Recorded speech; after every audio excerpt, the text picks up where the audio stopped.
I think all my exes are so different from each other. That's that as well. That there's Really?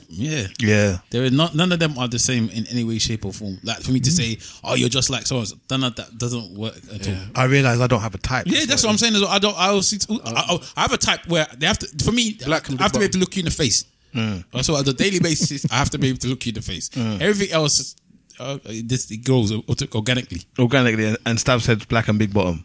Yeah. Yeah, I don't do with Is that the shortcut? you know. I know fi beg, eloquently saying nothing, saying nothing. Yeah, ESN, eloquently saying nothing, saying nothing. Yeah. Ladies and gentlemen, boys and girls, cats and dogs, rodents and other small insects. Welcome to the ESN podcast.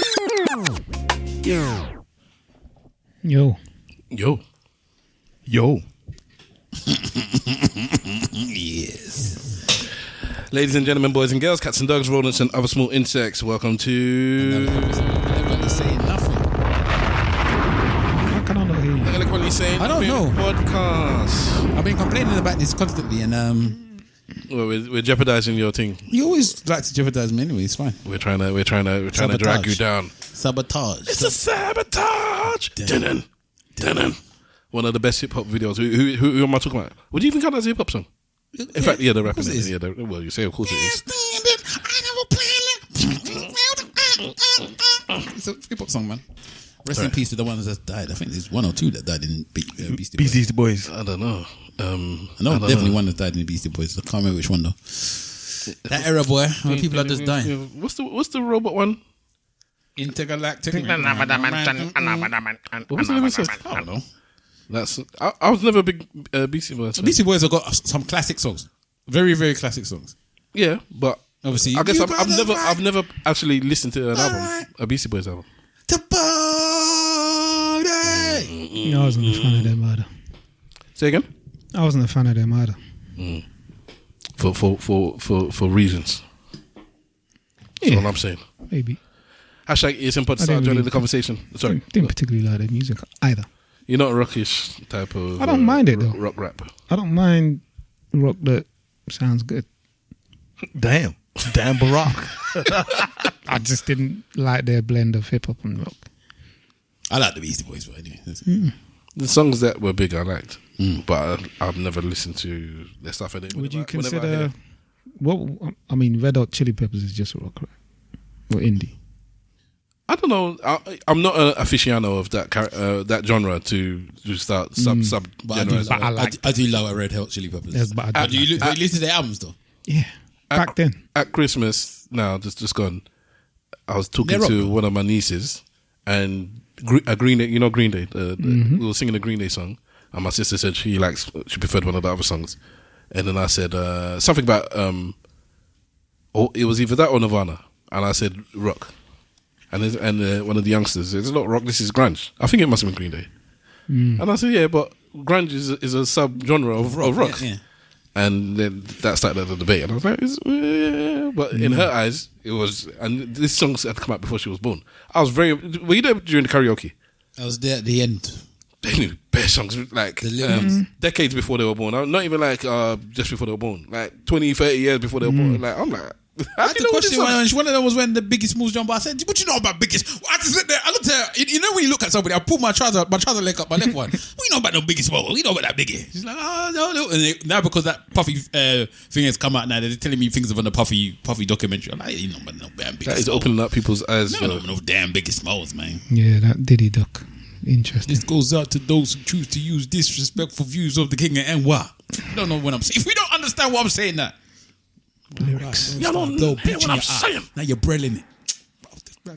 Getting it. Conscious of your nonsense. All right. Hashtag ESN Pod to start our journey in the conversation. Feels like Ross. Tell me that Biggie ain't bad in the rest. At ESN Podcast.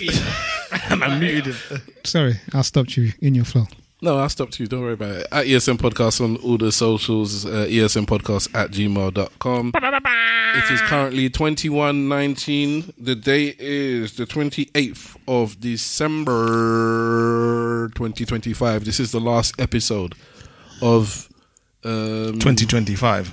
Yeah, it is coming out before New Year's, isn't it? Yes. Yes, all right. So this is the last episode of 2025. Guys, we made it.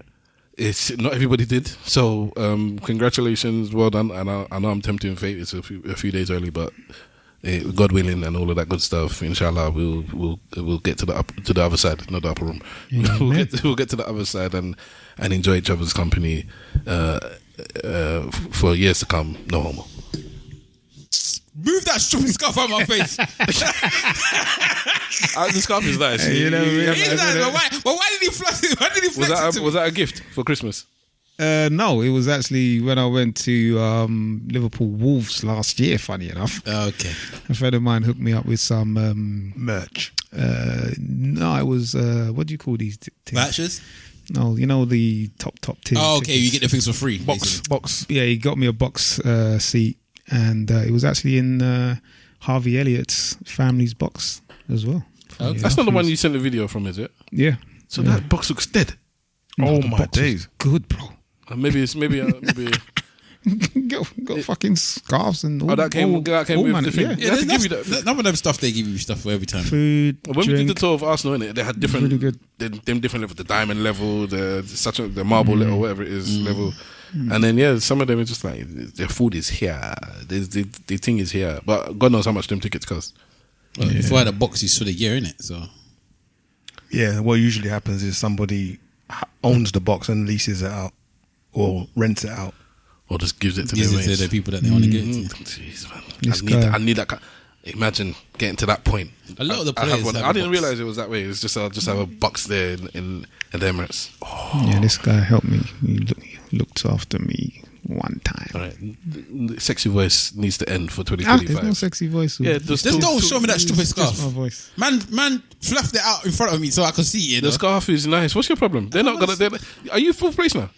Yeah. You are. You're full. Can you imagine? The league this year is dead. If we win it this year, people can rightly say it was a dead season. It doesn't matter.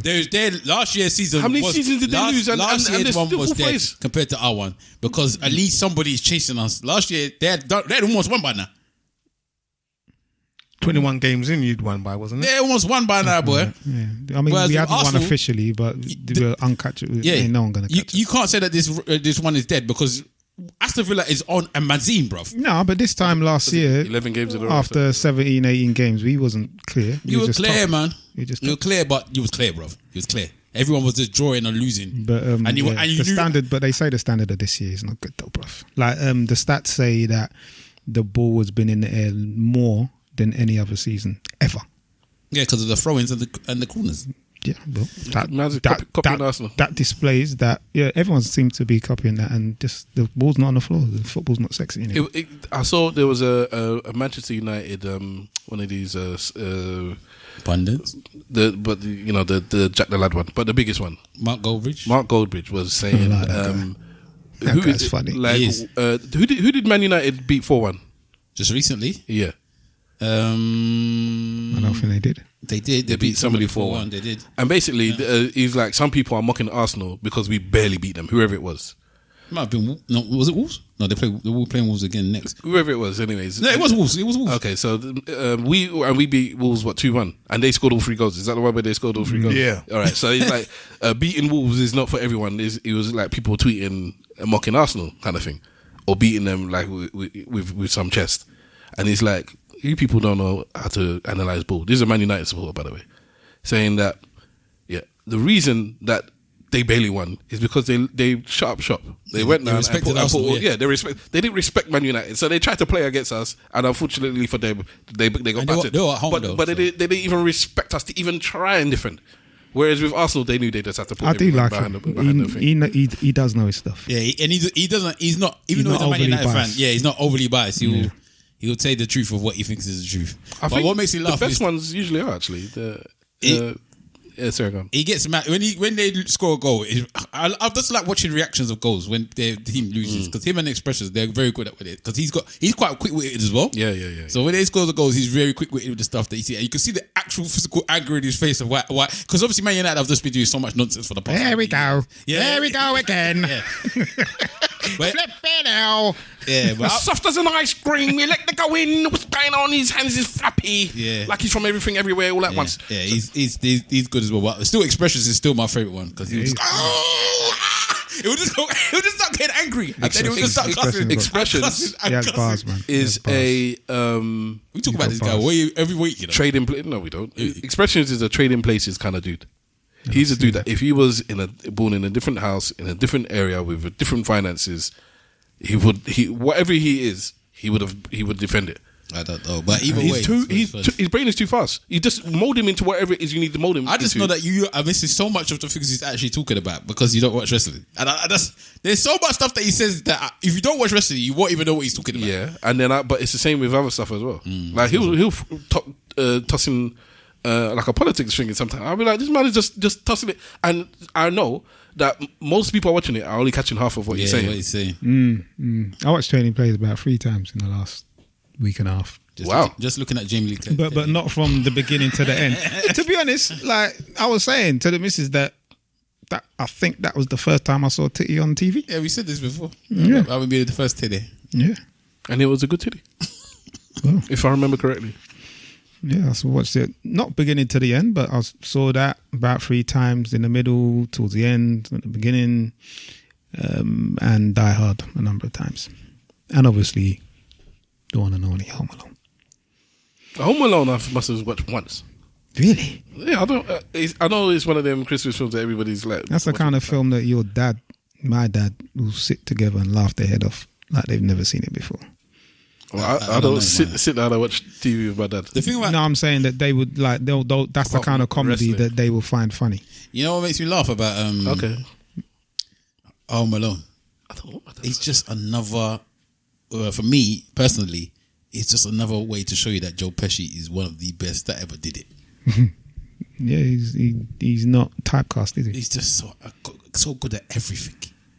Comedy, gangster, drama. Yeah, What drama stuff has he done? he did Raging Bull. Yeah. He's done. What do you mean by drama? Yeah, but gangster's kind of drama, isn't it? Yeah, that's what I'm saying. But Thriller. exactly, Yeah, I'm that's putting not- it in like one category because he's Italian and all that. So I actually agree with you. I believe you can do anything because I'm one of these big proponents that if you can do comedy well, then you can do anything else. I think comedy is the pinnacle of art. Do you think so? Yeah, I think comedy is the hardest. Not if it's written for you.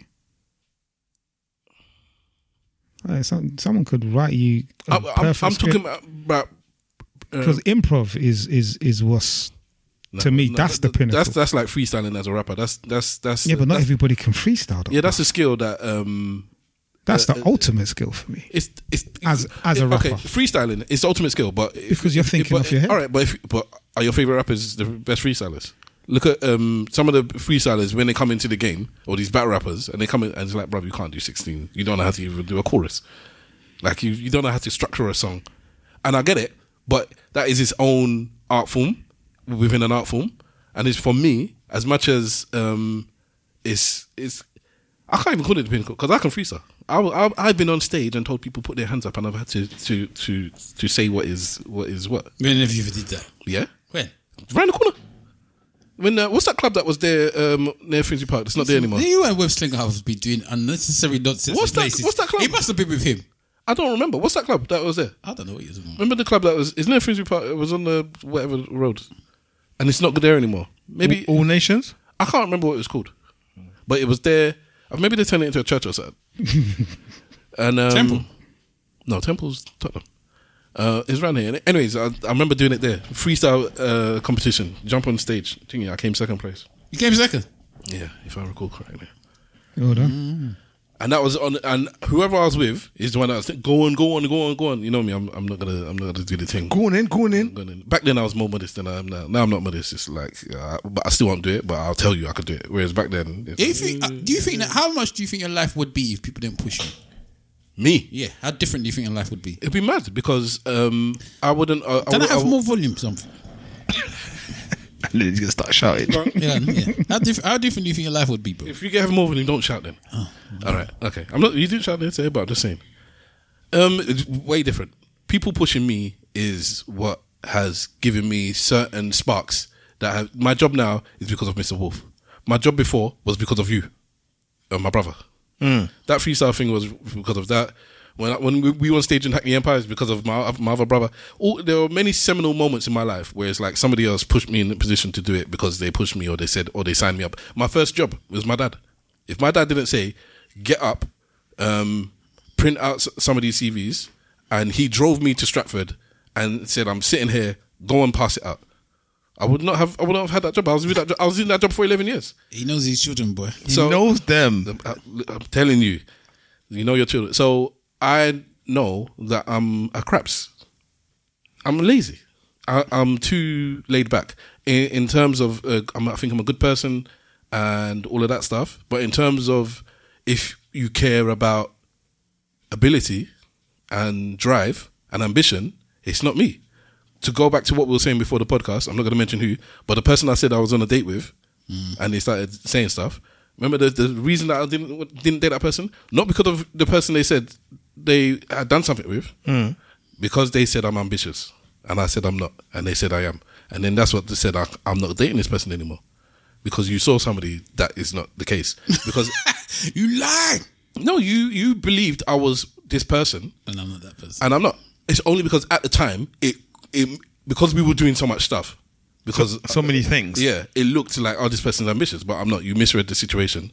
So that was one. And then for two, you were arguing with me when I was telling you. So is that a turn off for you then? If a woman said they want an ambitious man, is that a turn off for you? If you want me, then yeah, because you don't want me.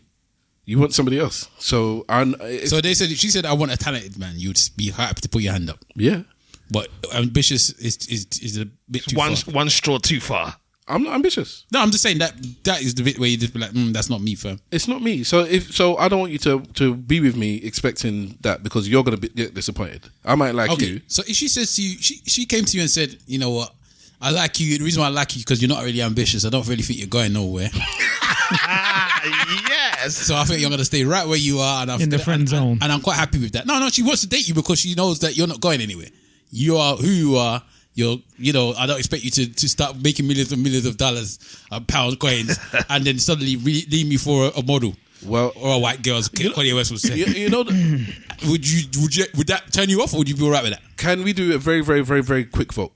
We're going to be maybe doing a bunch of top 10s lists or best of or what we're expecting to happen in the last year, what we want the next year, and all that stuff potentially. Some of it's going to do with music. I want to actually play snippets of some songs or whatever. And I know that it's potentially we could get taken down if that's the case. So in my head, I knew it's not going to happen. But I want to vote. Can we do it or no? That's just my vote. I'm not trying to push you into it. If it's like, I would say no because all right, so that's your vote. People listen to us on YouTube. Yeah, no. No? All right, so that's it. As much as I would love to. Yeah, because me too. I've got choose. I would love to play right now. But okay. People listen to us. What would have been your vote? I would have said no as well. All right, so I'm way outvoted. Not because I don't want to, but just because. Yeah, for sensible reasons. Yeah, I understood. I would have played David Ruffin, Common Man, as to answer your question, because in that song he said that the woman loves him, and this is a song that Jay-Z sampled. What's it? I don't know. Get to the point. Never change. Yeah, it never change. You love me just for being a common man. If you listen to the lyrics of that song, you don't expect me to become a CEO. You don't expect me to become a millionaire. You love me for just being a common man. That's what it is in the chorus. So you love me for just being a common man. I'm just saying that song I've said is me. Okay. So if the woman is saying, if she doesn't put it like that, is a blunt way of putting it. She put it that way. I don't like the bluntness. She put it that way. How long she know me? You've gone on about 5 dates. Oh, so we're just dating, and then she's like, you know what? I like you. I want to take it to the next step. I would like it because I know you've got nothing left. And from what I can see, and I won't. Yeah, I've been out with too many ambitious men, and you don't seem to be the ambitious. You type. lack the ambition necessary to make me scared. You seem like you're happy where you are, you know, I'm not really into the ambitious type. They seem to always run off because they find something else that they're not happy with who they are, and then they change and this, that, and the other. And you got no ambition. I'm the best you can get. And you seem to be happy with where you are and what you're doing, and you don't seem to show me any levels of ambition. You stoic motherfucker. Would you continue to date that girl? Yeah. You would? Yeah. Yeah. Mr. Wolf, would you continue to date that girl? Yeah, probably. You would continue to date a girl that told you that you ain't got no ambition? She sees no ambition in you? I don't believe you, Mr. Probably, Wolf. yeah. I don't believe that, Mr. Wolf. Why? Because you get offended by things like that. I wouldn't say I'll get offended. It's down to me to prove her otherwise, isn't it? Why would you want to prove her otherwise? Yeah. Because that's not the case. That she's got it wrong. It's not a want and a need to. It's just you've got it wrong. This is who I am. But in Stavros' case, that's not the issue. In Stavros' case, he's not that person. No, that the description is accurate as far as he's concerned. So for me, it'll be inaccurate. I'll just say that you got it wrong. It's okay. May I sidebar very quickly and say that you should never enter a relationship, or you should never be with somebody where a foundational part of that relationship is I'm trying to prove you wrong. No. Okay, it should be I'm trying to prove you right.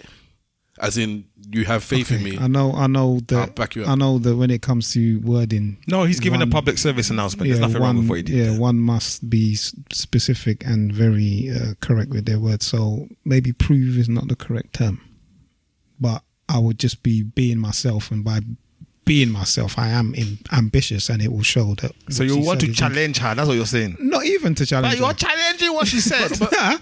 I would just be being myself, and then she would find out that actually you are ambitious. But then if she says she doesn't want an ambitious person, or that she actually doesn't want one. Well, according to Wahala, ambitious men in the past have given her grief, and because she doesn't see that ambition in me or you, or she hasn't seen it in me. It's like I feel more comfortable with you because I don't think you're going to level up and leave me. The word that I used was that she's been dating ambitious men, and ambitious men seem to not be happy with what they are and who they are, which is often the case. And then they change often, and then when their ambitions come to pass or come to fruition, I should say, it tends to end up with them leaving her because they've now was so ambitious that they want another woman, or they want another this, or they want to leave the country to go live somewhere that she can't go, or do something that ends up making it to the point where they are. I think that can be the case with many people in general, let alone people that are ambitious. But for me, it's not that. It's just to continue to progress and to try to reach my potential. That's but what she said, but that's what she's told you, man. No, he hasn't answered me. Well, he hasn't answered the question that you just answered anyway, which you asked, which is, if she says to you that is the ambition that she wants, that doesn't match you. So would you still then be happy to? Because she's telling you she don't want that type of man. Would you? Then but then I would just let her know. Well, that is the kind of man that I am, and then I'll leave it on there. If you don't want to be with me, then thumbs up. Yeah, I've been with you a few months, bro. It's like, And then if you want to move on, then let's move on. Okay. So what has she said to you after you said that? She's gone, you think that's ambitious? If I don't meet her expectation of ambitious, I know, big baller, and it's funny to her, then that's more reason. And then when you left the conversation, she sent you, "You're a failure. You're a failure." I'm gonna come back with another question. You should be cutting grass. That adds to this question. So, Simple Simon, what would you do if this woman said this thing to you? Well, she would have. I wouldn't say I'm not ambitious. So I'm probably slightly above Stav in that respect. But she wouldn't be. I wouldn't say that she's accurately described me then. So then I don't know if I want to be in that relationship. So you would stop it. Yeah. Okay. So let's say that you said and you. This. I don't care, man. I'll deal with her the same way. And then I'll be like Mr. Wolf. I'll put it on you. I'll tell her I don't think I'm the most ambitious person. I don't think I'm not ambitious as well. I mean, I don't think I'm unambitious, but I don't think I'm the most ambitious person. I think I'm. Is there levels to ambition? Of course there is. Or is it just your one or the other? No, there's levels to ambition. There's levels. Like you can say you want to be areas and in betweens. You want to be the richest man in the world, and then you can say Elon Musk. Do you get what I mean? Like just being richest man in the world, and then there's all this other shit like going to the moon and going to Mars and going like. So the ambition comes in levels. Yeah, I actually agree. So, but let's say that she was then comparing you to other men. In fact, would you ever date a girl that was comparing you to other men? That it was the part where I had the issue. I don't like being compared to. But we all have. But you have to. No, but I mean, she's openly telling you, "Oh, my ex was so and so.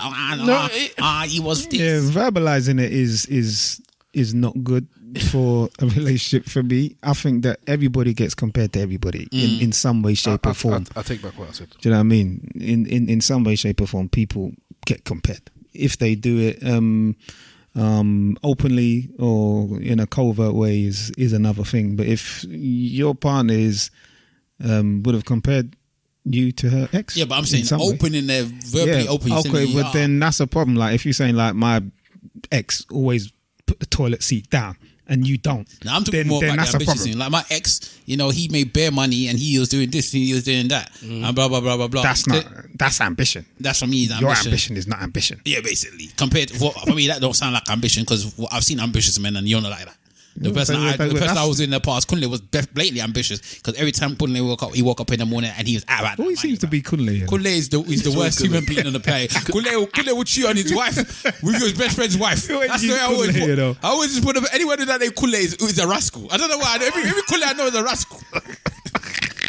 And Kunle wakes up in the morning and puts ice water on his face. Thank you. Kunle is a rascal. I don't know any Kunle that's not a rascal that I know of anyway. Wow. Allegedly. It's like shakas. Every shaka I know has got a wild spirit. I don't know any shaka I don't know that has got a little bit of a wild spirit. How many shakas do you know? A couple shakas, boy. Mama call him shaka. I call him shaka. Mama call him shaka. Okay, so all right, so 3 of us would continue and one wouldn't. Yeah, okay, cool. Mm-hmm. So you wouldn't continue or you would continue? No, I said I would. Okay. Sometimes you lied. I like to get stung sometimes in terms of somebody giving me that truth. Yeah, because I need to. I do it enough. I need to hear it back once in a while to remind myself. This is what it feels like when somebody just stabs you with the knife of truth. Okay. Have you ever done that to a woman where you've told her about compared her to another woman? Of course. You told her that. In terms of like a specific woman. Yeah. Yeah, I would compare my wife to other people. Oh. I'll compare everyone to everyone. Oh, when it's shaved. I don't know, but I can't remember a time I might have specifically done it. But you sure you've done it? I'm probably. You can compare good or not so good way. You know what? I don't think it would be in that category of my ex did this, you don't do it kind of thing. Yeah. So not something where it's going to be like a problem kind of thing. It sounds bad when you just put it out there. But just like, oh, that's interesting. My ex like traveling and you like traveling. That's a comparison. Okay. And it's not a problem kind of thing. So then I'll be like, maybe I like women that like traveling kind of thing. So it's not a thing where I would be running away from making that comparison because my wife does, as far as I know. Maybe she goes and tells her friend, why is he always talking about such and such? But as far as I know, she doesn't have the problem. So. Okay. So what about you, Mr. Wolf? Oh, well, I have. You have? Yeah. Negative or positive ways? Negative. You're just like what I say. Yeah, I've done that before. Mr. Wolf. Dirty. But did you regret doing it? Not really. Dark. I think it was necessary at the time. Toxic. I think it was necessary. Okay, but you wouldn't do it anymore. Nah, it's not. I wouldn't. It's not becoming of. Nah, I wouldn't. It's not. I wouldn't say that is the default response to certain things. I think I should maybe use more decorum. Okay. But at the time, I think it was necessary. So you use it as an actual weapon. You want to call it a weapon? You want to call it a knife attack? Maybe the knife of truth. That's slapped in the face, not sliced. All right. I don't think you've done it, but I'll ask you anyway. Nah. Okay. That's simple time. I've never done that. Okay. You've never done it either? I don't think I've ever done that. No. I try my best not to talk about my exes at all. Yeah, there's a bit of that. Just for, yeah. I think all my exes are so different from each other. That's that as well. That there's Really? Yeah. There is none of them are the same in any way, shape, or form. Like for me to say, oh, you're just like so, none of that doesn't work at all. My last two were both laid back. Other than that, they're not really I realise I don't have a type. Yeah, that's what I'm saying. I have a type where they have to. For me, I have to be able to look you in the face. So on a daily basis, I have to be able to look you in the face. Everything else, it grows organically. Organically, and Stav said black and big bottom. Yeah. Yeah, I don't do with. Is that the short Because you know when you watch the Pop the Balloon. Yeah. And they be like, what's your type or whatever. I always think if I was the person there, I'd be like, I like black women with big bums. That's my type. Because when it's like, this one's beautiful, that one's beautiful, I realise long hair, natural hair kind of thing, I guess. I like a natural black woman. And no makeup. That's what I mean by natural. So I would your love hair to, and your makeup. I know obviously that it's not going to happen, but I would have loved to see Stavros on Pop the Balloon. I can't lie. You don't fit the criteria. That program is very You're not good. qualified. I would love to see it. You got hair on your arms. But I don't know if you got hair on your arms. I don't know if I want you to be. He's that the plumber. Yeah, you got hair on your arms. I don't know if I want you to be the one that pops the balloon or the one that they pop against. I don't know which one I would want. My ego would love to do all of this kind of stuff, man. Man, Stavros popping the balloon would be the most hilarious thing. I think he'll come out there smiling and they'll just pop the balloon straight. And then after he's talked them back into it, they'll then blow up the balloon again. Mr. Fraser style. I do know. I do know because I think balloons would get popped on me. I believe that. So I'm not putting myself in my fat form now. I sound hollow actually. I'm going to put myself in when I was training. In your best form, okay. Yeah, but I still think I'm going to get popped. But I believe I'm one of those ones where even with the pop is, would you want your balloon back? Yeah. That's what I said. I think you'll get a balloon back. I think you'll get a balloon back. Are you sure you don't want your balloon back? Who do you reckon in this room will have the most balloons by the end of the first session? It's one of these two. Simple Simon, bro. Simple Simon. Yeah, because Mr. Wolf is short. Simple as that. If Mr. Wolf was 6'1", he would get. I think he would get the most. But I ain't. So I'm Simple Simon. This goes to my point that if there is a God, he says he doesn't give you too much, because if Mr. Wolf was tall, it'd be over for. I couldn't hang around these people. I couldn't hang around him. Yeah. It'd be too much. Yeah. So there you go. Who was I talking to the other day? Nice to have your acquaintance. I said all my coldies, they're always like, I'm always the ugly bit friend. And somebody said, me. I said, whether it was Webbs or Hot Rod or this one, I'm always the ugly friend. When whoever I'm rolling with. Make sure you add that. You talk too much. Well, I have to do something because I can't just walk into the room and do a L'Oreal, shake my hair, and women come chasing after me. Wow! I have to use my mouth. Like you're the worst one, bruv. Targeted attacks. Yeah, but we know this is the truth. Yeah, I've known you for how many years? I know this is the truth. We was in Brazil walking the street and little girls was tugging on Simple Simon's hair, walking with it, playing with it. See, talking to him in any type of language. Be careful, you said little girls. Yes. So, yeah, but come on, we're talking about. No, I'm not talking about that. I'm just saying that his hair is anywhere he goes, his hair is a thing. Anywhere you go, they were just there playing with his. What's going on with this? Just talking about that, like he was an angel. Crowded House. Because the people knew that song, that artist as well. These youngsters. How do you know Crowded House? Sorry, carry on. Him and my wife, both of them, they got long hair in it. So I know the power of long hair. It's a power. I have the power. It's a power. It's a power that you can use for good and evil. He-Man. Strength of the bear. But Simple Simon has walked into places before and I've seen women stroke his hair. But then at the same time, I know I have a presence. Mm-hmm.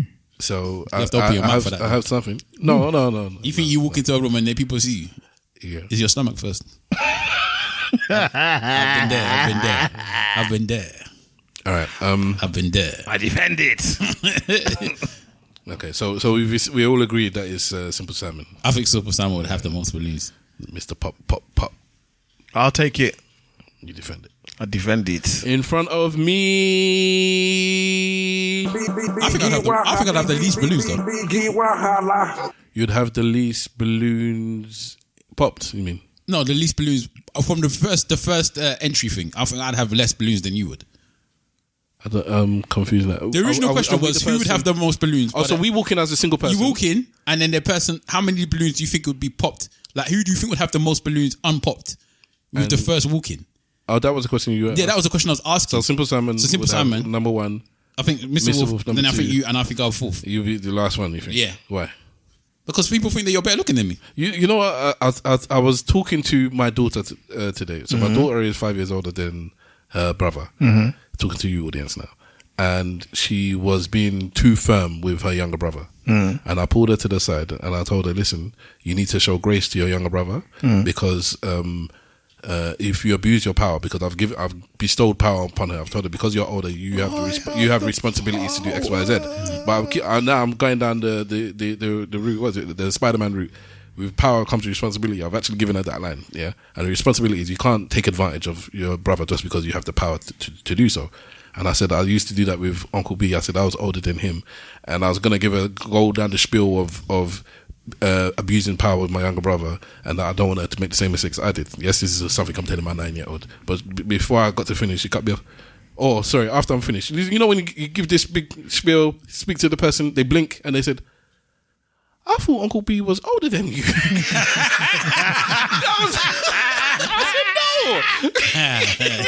Yeah. I said, even everybody thinks the same thing. She's like, I thought he was older. I was like, okay. I don't understand why people think I'm older than you. I don't actually understand it. I said, no, I'm 3.5 years older than you. She's like, oh, okay. It is never Stav is older. It is always we're twins or I'm older. And I just don't understand it. Because you have an old man energy. Maybe. You're Uncle Rucker star. Maybe. No relation. Maybe that's true. It's true. At Big Wahala Insta. At Big Wahala on Twitter. At Big Wahala. Oh no, at ESN _ Big Wahala on TikTok. Where I should be posting meets. I would say so. Okay. But he wants himself. And What's that? Uncle B. It's up to you. I don't care. Okay, that's good. To my Uncle Big Wahala, isn't it? Wait for the wolf. Wait for the wolf. Wait for the wolf who should be coming directly. You sending the wolf? You feel better, motherfucker? Yeah. Shit, Negro. That's all you had to say. How much the wolf? What's going on, people? You can catch him on Instagram on aka Mr. Wolf, on Twitter on aka _ Mr. Wolf. What's happening? I've got a little history lesson for y'all. Sorry, I'm not plugged in. My mistake. After all that. Of course you're not plugged in. the hog mom. That's the ambition that she's talking All about. the chitlin. All the pig's feet. She's not seeing that ambition. Rest in peace to my man. Still. Yeah, man. Man was talking about taking crack with Robin Williams. Have a listen to this. This is little history on Yoruba. The Yoruba. Or your empire. You have heard names like Ogede V, Agugboro. That's you, bro. Guess. Messi, Faboro, Ido, and the likes. Then you have heard about the Yoruba Civil War that lasted 16 long years. Well, let's get into it. After the Oyo Empire fell, Ibadan rose fast, fierce, and hungry for power. They conquered most Yoruba towns and installed Ajele like local. Stop messing with the cable, bro. But I'm not messing with the cable. No more than before. It must be a bad cable. Don't disrespect me. Local governors who oversaw the. There's obviously something wrong with the cable. Yeah? Senator Wolf, You keep leaning it on your leg. Yeah, your leg. That's what I'm saying. I'm not doing anything more or less than. No, the last time you did it, it popped up with a pop-up to show which one you wanted to play. That's why I said I know you did something with the cable. But Let me try again. again. Hold on. Let me try again. At least we ended 2025 the way we're supposed to. You have heard names like Ogede V, Agugboro.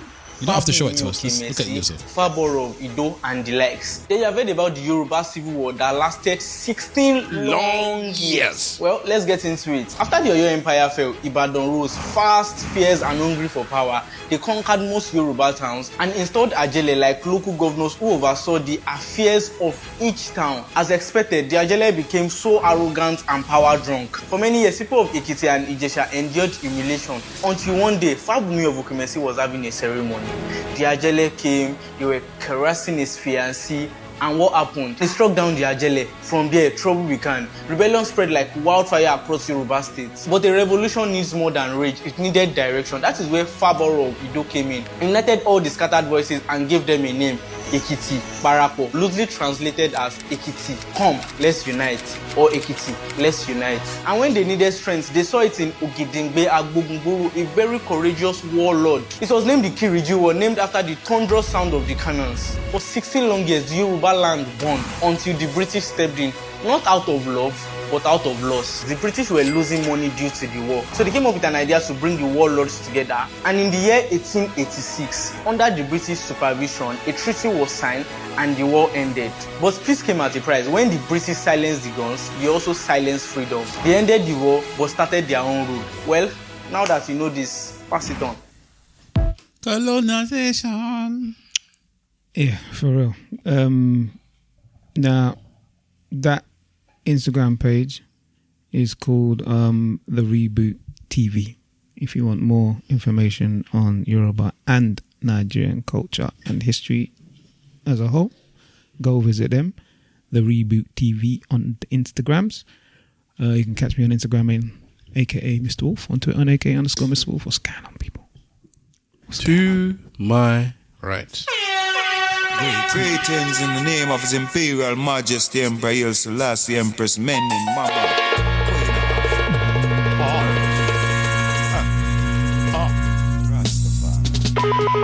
Gaza forever, forever, forever, forever, forever, forever. Gaza, we say forever. Alliance of the Foundation. Boom, bam.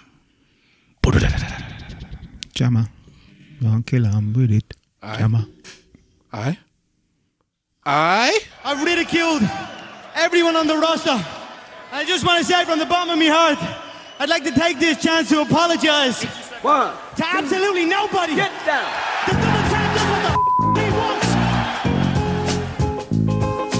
Paid the cost to be the boss. You can't handle the truth. I am Stavros Boss. You can catch me at Stavros Boss on most social medias. Not in the room with us this night. Full year since he left us. But in our hearts. Always in our hearts. In our hearts.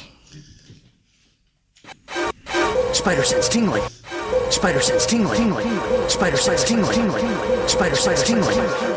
DJ Webslinger, that actor. My Cody. My brethren. My brother. Rest in peace.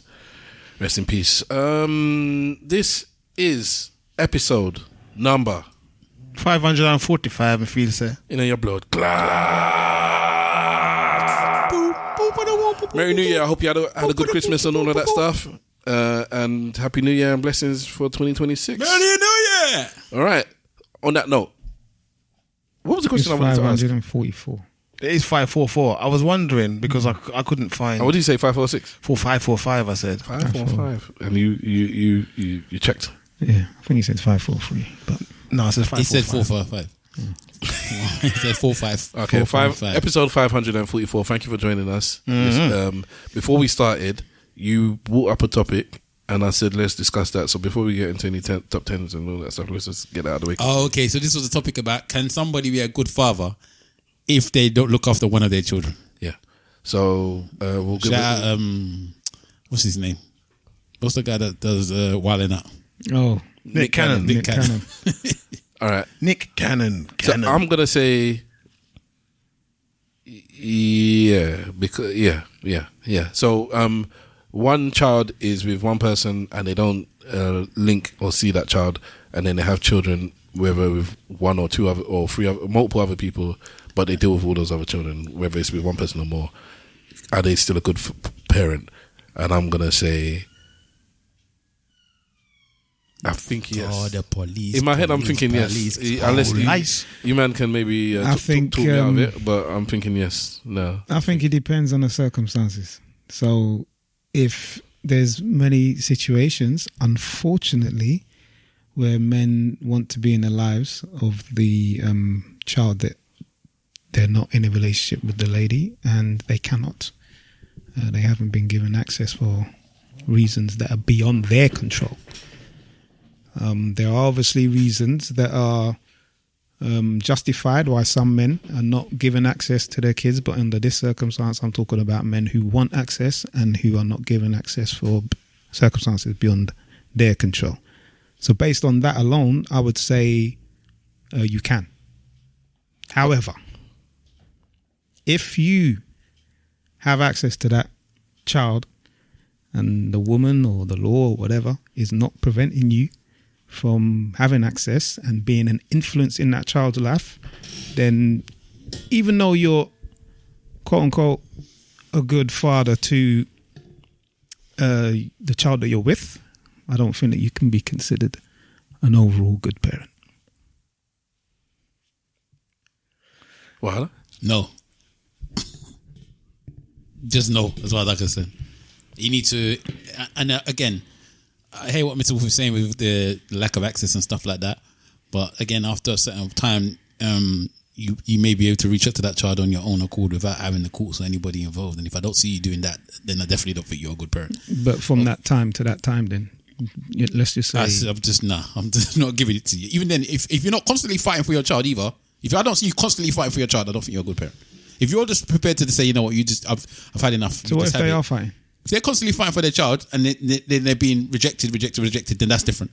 If I see that you're not fighting for your child on a consistent basis, then for me, I don't think you're a good parent. And then, I'm not going to say you're a bad parent. In fact, no, I actually might actually say you're a bad parent. But, you know, if it gets to a point where you're just like, well, this is too much bother and I'm not giving up on my child because either the woman is causing me too much grief or the court is asking me to pay too much money or whatever, because I don't see any reason why the court will stop you from seeing your child unless they've been given some form of reason to do that. No, there's not. There's many cases that I know of. Yeah, but it would be where women have lied. Yeah, that's the thing. So again, if I'm saying that if there's a lie, that's different. I'm talking about with like there's just everything's legit the way that they're saying it is, and they're gonna be like, oh, you can't see your job. Yeah, I don't see that. If you're being waste, then yeah, of course. So I personally don't think that you can be a good parent. I don't, unless again, it might be something where even then, if you're in separate countries and your money is not long enough to keep visiting them, I still expect you to be in constant phone calls, constant this, constant that, to try and keep in contact with your child.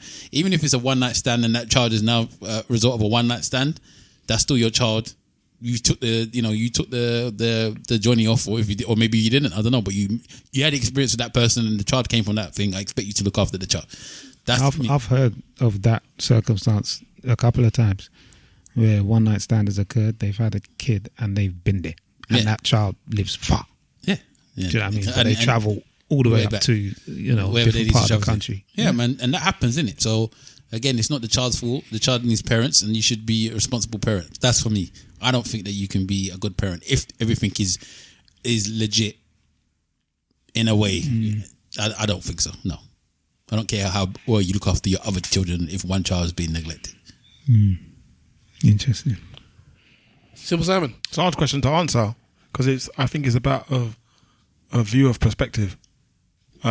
So if you're talking about from the view and perspective of the child who doesn't see their father, then they'll say that you can't be a good father. If you look at the child whose father is there, even if it's the same man as this other guy, so it's the same man as this other child who's saying his father's bad, he might have a totally different experience and say that his father's a good father for him. But it might also say that your father's a good father for me, but you got another child, you don't look after that child. You could be a bad child. I completely understand what you're saying. Yeah, so it can come from that point of view. So it depends which point of view you're looking at it from. There's children that live in the same house. Yeah. That one will say their dad is terrible to them, and the other one will say that their dad is thing. In fact, we're talking about dads. It's going to happen with moms as well. Yeah. But one parent is terrible to them, and fantastic to the other. Yeah.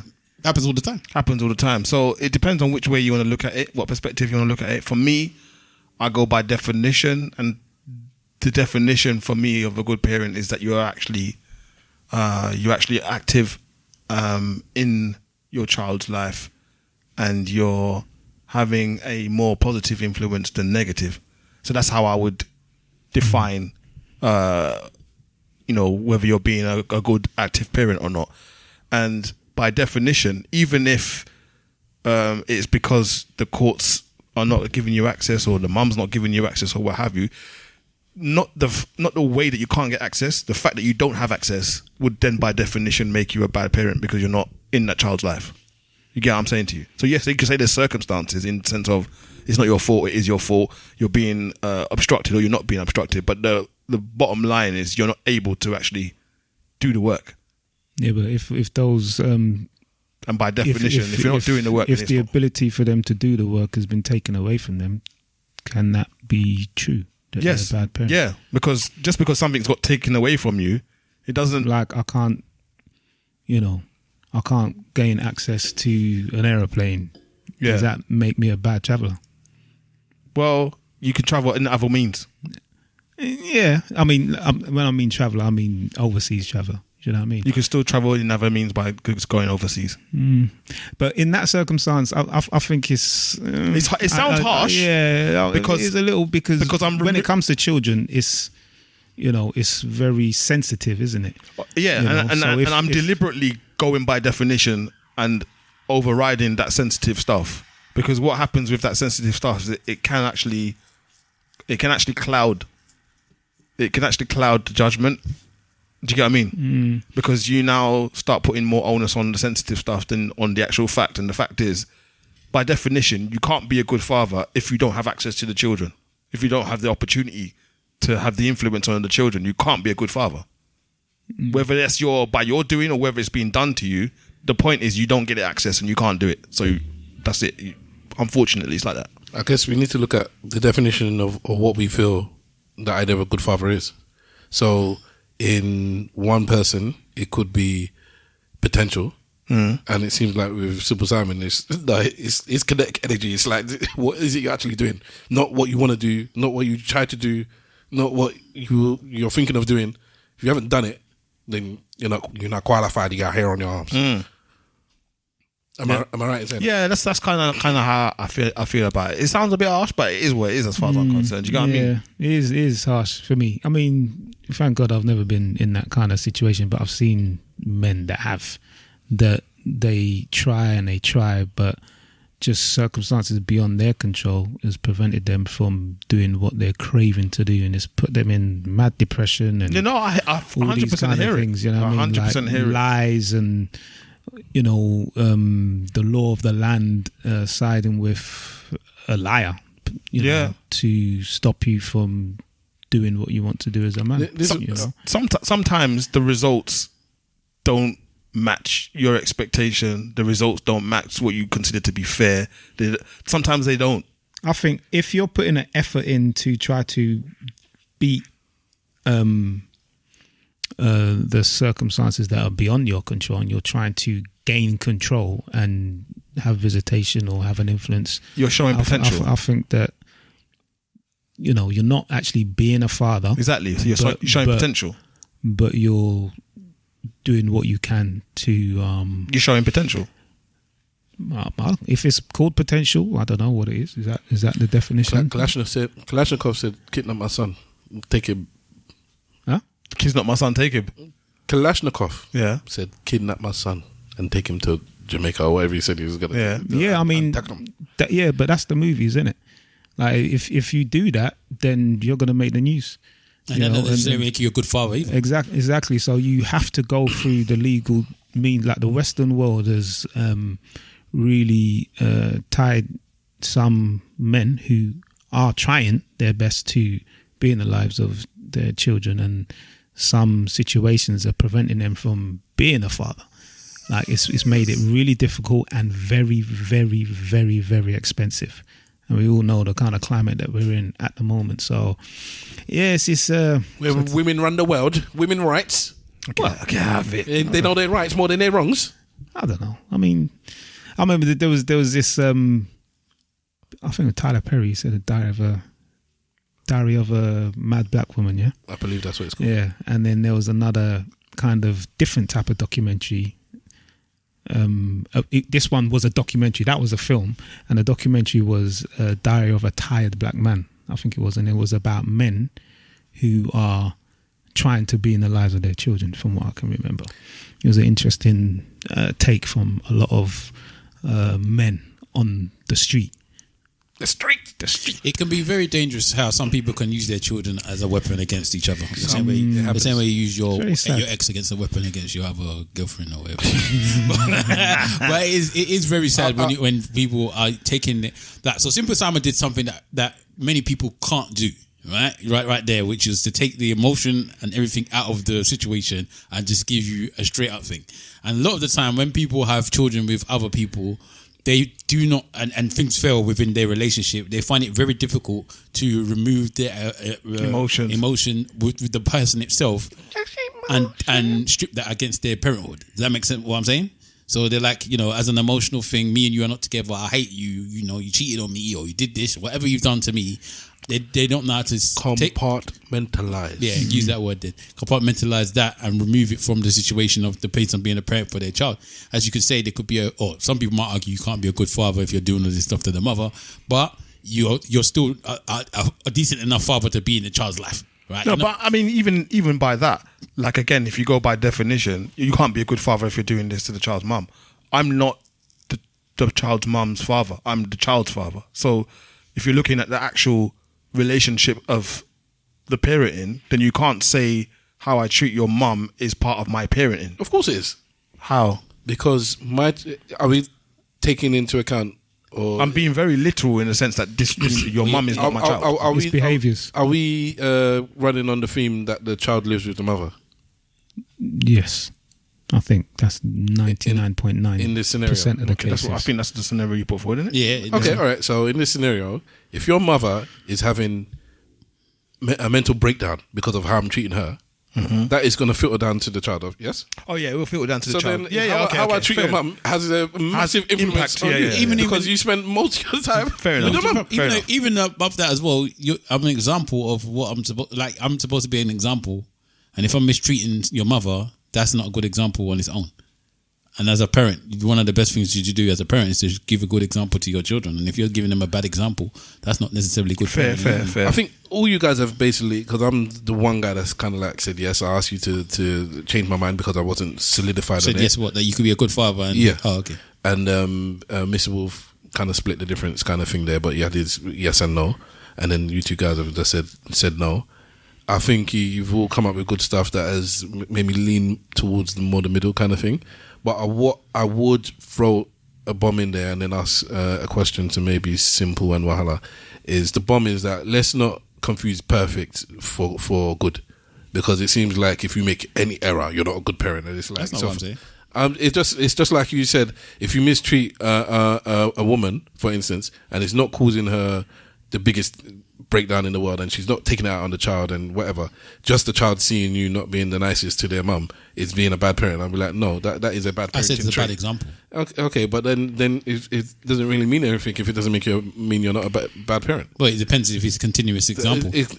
Not necessarily. I don't think, because there's going to be something that you do, whether it's if you drink or if you smoke, if you don't put the toilet seat down, if you shout at your spouse. You can't. It's not being a good parent. It's not black and white. You're saying? No, I'm saying that it is. But my point is, you can't be perfect. So there are going to be things that every parent does wrong. And if you start pointing at that and be like, well, you shout at the mum, so that's a bad example. It's like, yes, that's a bad example, but do they do the other? Well, you think the majority of people are not good parents. Yeah. So doesn't this fit in your mold then? Yeah. So then, that's yeah. So then, yeah. I love to hear it. Yeah. And to be honest, I think I probably lean more towards the trying side of it. I think part of me that said, or the main reason why I said yes, you can be. The main reason is because I've seen it in enough men where they've tried and then they've given up because they're a coward or because they're for their own safety. And when I mean coward, I don't even mean it in a insulting way. I mean in terms of coward not be insulting, because the word coward means something. If you can back out, it's a negative term. It's like you're afraid of something, isn't it? But then you could be afraid of your own actions. You could be afraid that if I continue, I might end up killing her. Coward is not afraid, though, is it? Yeah. I think Simple Simon, I believe, is doing the fact check for us. Sorry to interject there, bro, but no, it's cool. A coward is a person who lacks courage and is easily frightened, often avoiding danger, difficulty, or pain. Yes, so that is exactly how I mean it. Then, in terms of the threshold for pain in this circumstance, lacks courage is too high for them. And the bit where I understand it is where it gets to the point where the man can crumble. I've listened with this fight. The fight this person is gonna have, whether they win or lose, they now finish to the point where, because we're talking about depression and male suicide and this and that. Some man will kill himself over stuff like this, and then it's like, so you fought and then you lost, or you fought and you won, and now you're one of them ones walking the street with gap in your tooth, looking. The mad thing is, my brother, and don't forget your trail of thought. There is that there's I know of two men who have experienced just that. that they've given it their everything based on the fact that it's been taken out of their control, and they've given everything: money, time, emotion. You know, you can't remove emotion from it. You know, and one fled. Okay. You know, just out of maybe cowardice, if we're using that exact term, that he just thought, I have to go, because if I stay around, I'm gonna crumble. You know, and one of them got into depression. You know what I mean? And was at that point where they could have. Do you know what I mean? Mm. So it's a real thing. And when you see it firsthand, and when you see it right in front of you, you have real empathy for the person, and you don't kind of judge them for fleeing or the empathy stuff. You know, and because Wahala has this story that he's mentioned sometimes where he talks about being in the car with a black colleague and a white colleague, and they both had to be in the back, and that was the first time the white colleague noticed racism because the police pulled him over, and the experiences that happened with that. And I feel that sometimes the word you just use, Mr. Wolf, empathy, sometimes it's hard for us to put themselves in somebody else's shoes. And I was in a relationship where it's like a lot of bad stuff happened in it, you know, whether it was abuse, whether it was verbal abuse, physical abuse, financial abuse now, because that's a new term, and I realized I was financially abused. I was in debt for the first time in my life because of so a bunch of stuff happened, but because of my stoicism, as Simple Simon said earlier on, what I take from that is I take the lessons, because I've learned how to take lessons. I've learned from this is the benefits, this is the benefits, and then the ultimate blessing, the one where I wake up with coming above my head, I did not have a child with that person, because God only knows what kind of situation I would. So when you said Wahala earlier on, people pushing me, where would I be? And I was giving you examples of how you have pushed me to do something. Mr. Wolf has pushed me to do something. My dad pushed me to do something. Simple Simon, sorry, you've been left out. And but who knows? Maybe, and all, etc., etc., etc. I know that my life is. I say serendipity is just there. I'm blessed. That's why I use the word blessed.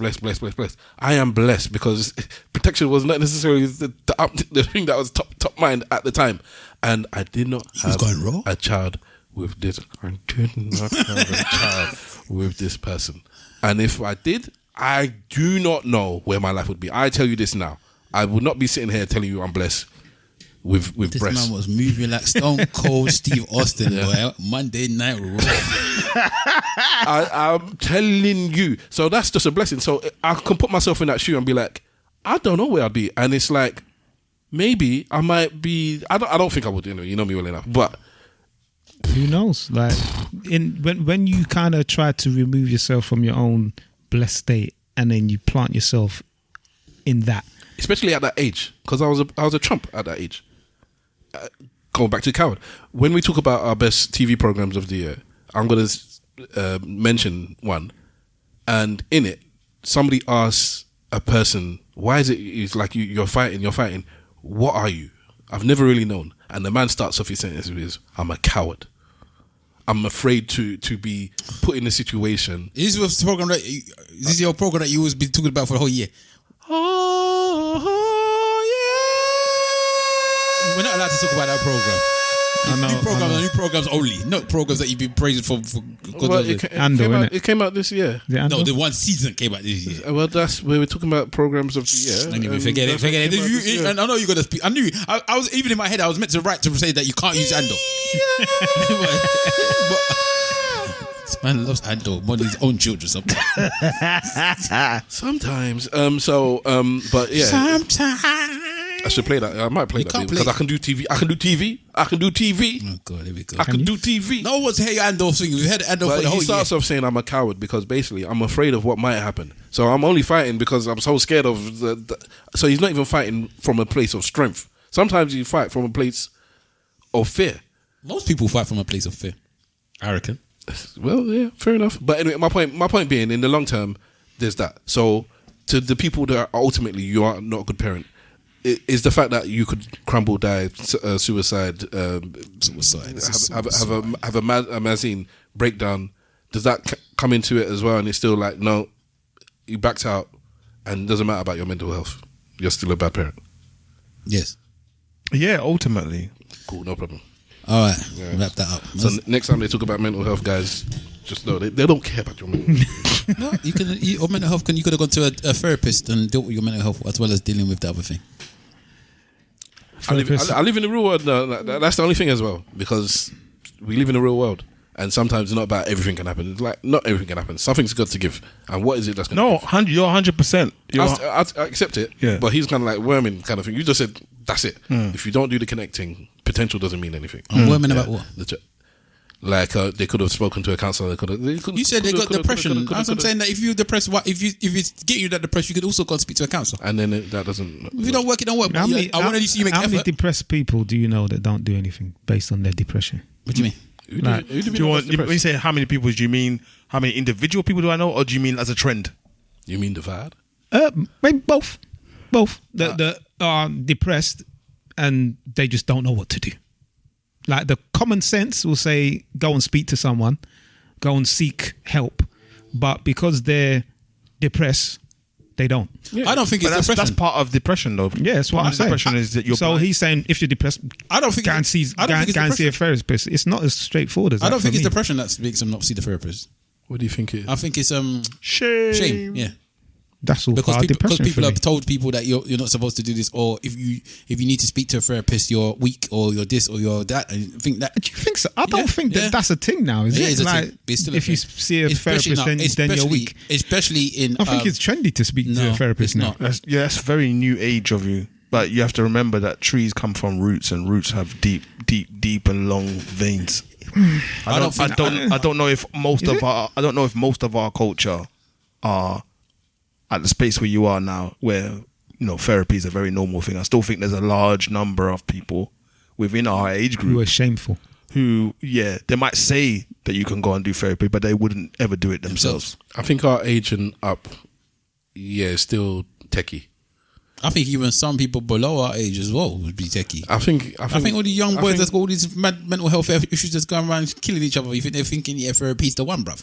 Yeah, maybe. Yeah, I'm living in a world where of elevated status. Maybe if I drag myself back to the hood, maybe. No, I don't think therapy is. And for me, therapy isn't necessarily just going to speak to a professional. Like you could have a mentor or someone that you respect, and you speak to that person about your problems. Let's stick with the therapist. Well, I'm just saying that people seek help in different type of ways, and that is one of the ways that people seek help. I would like to admit something then. Go on then. Which is just, I think it's played on my mind and maybe come in and out.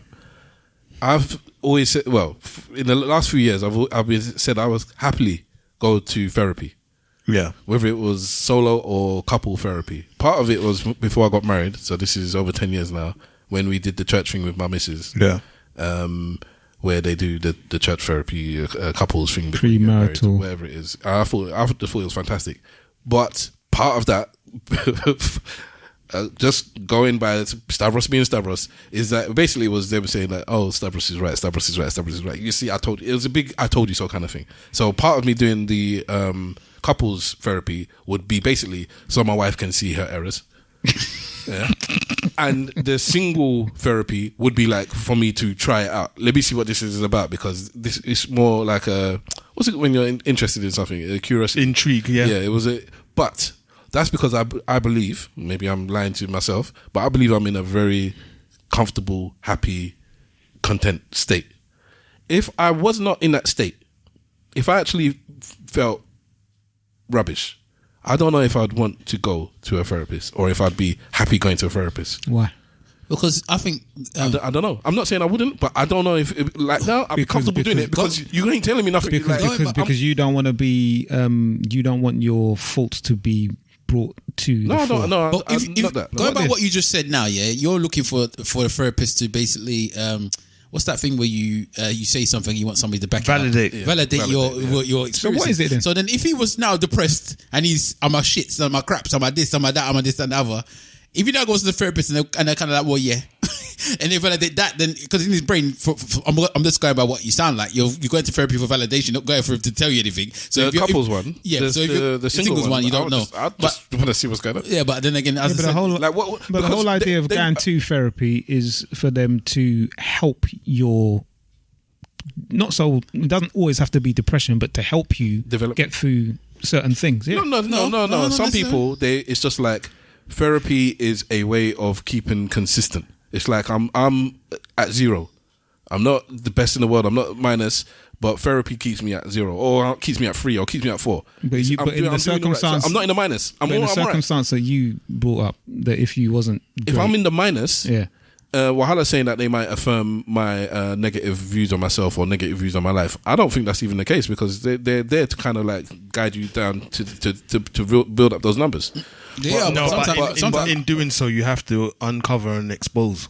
Yeah. So if you're uncovering and exposing stuff that is objectively what it is, and you don't feel happy or positive about those things, then whether you like it or not, you're reinforcing and validating the viewpoints.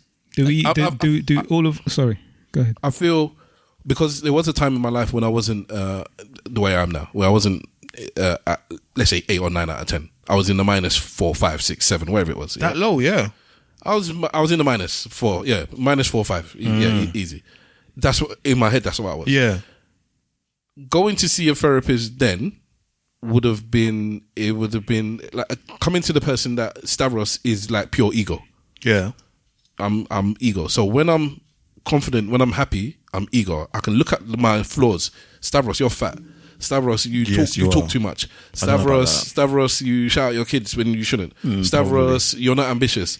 But because I'm 8, 9, it's lazy, like these are my flaws.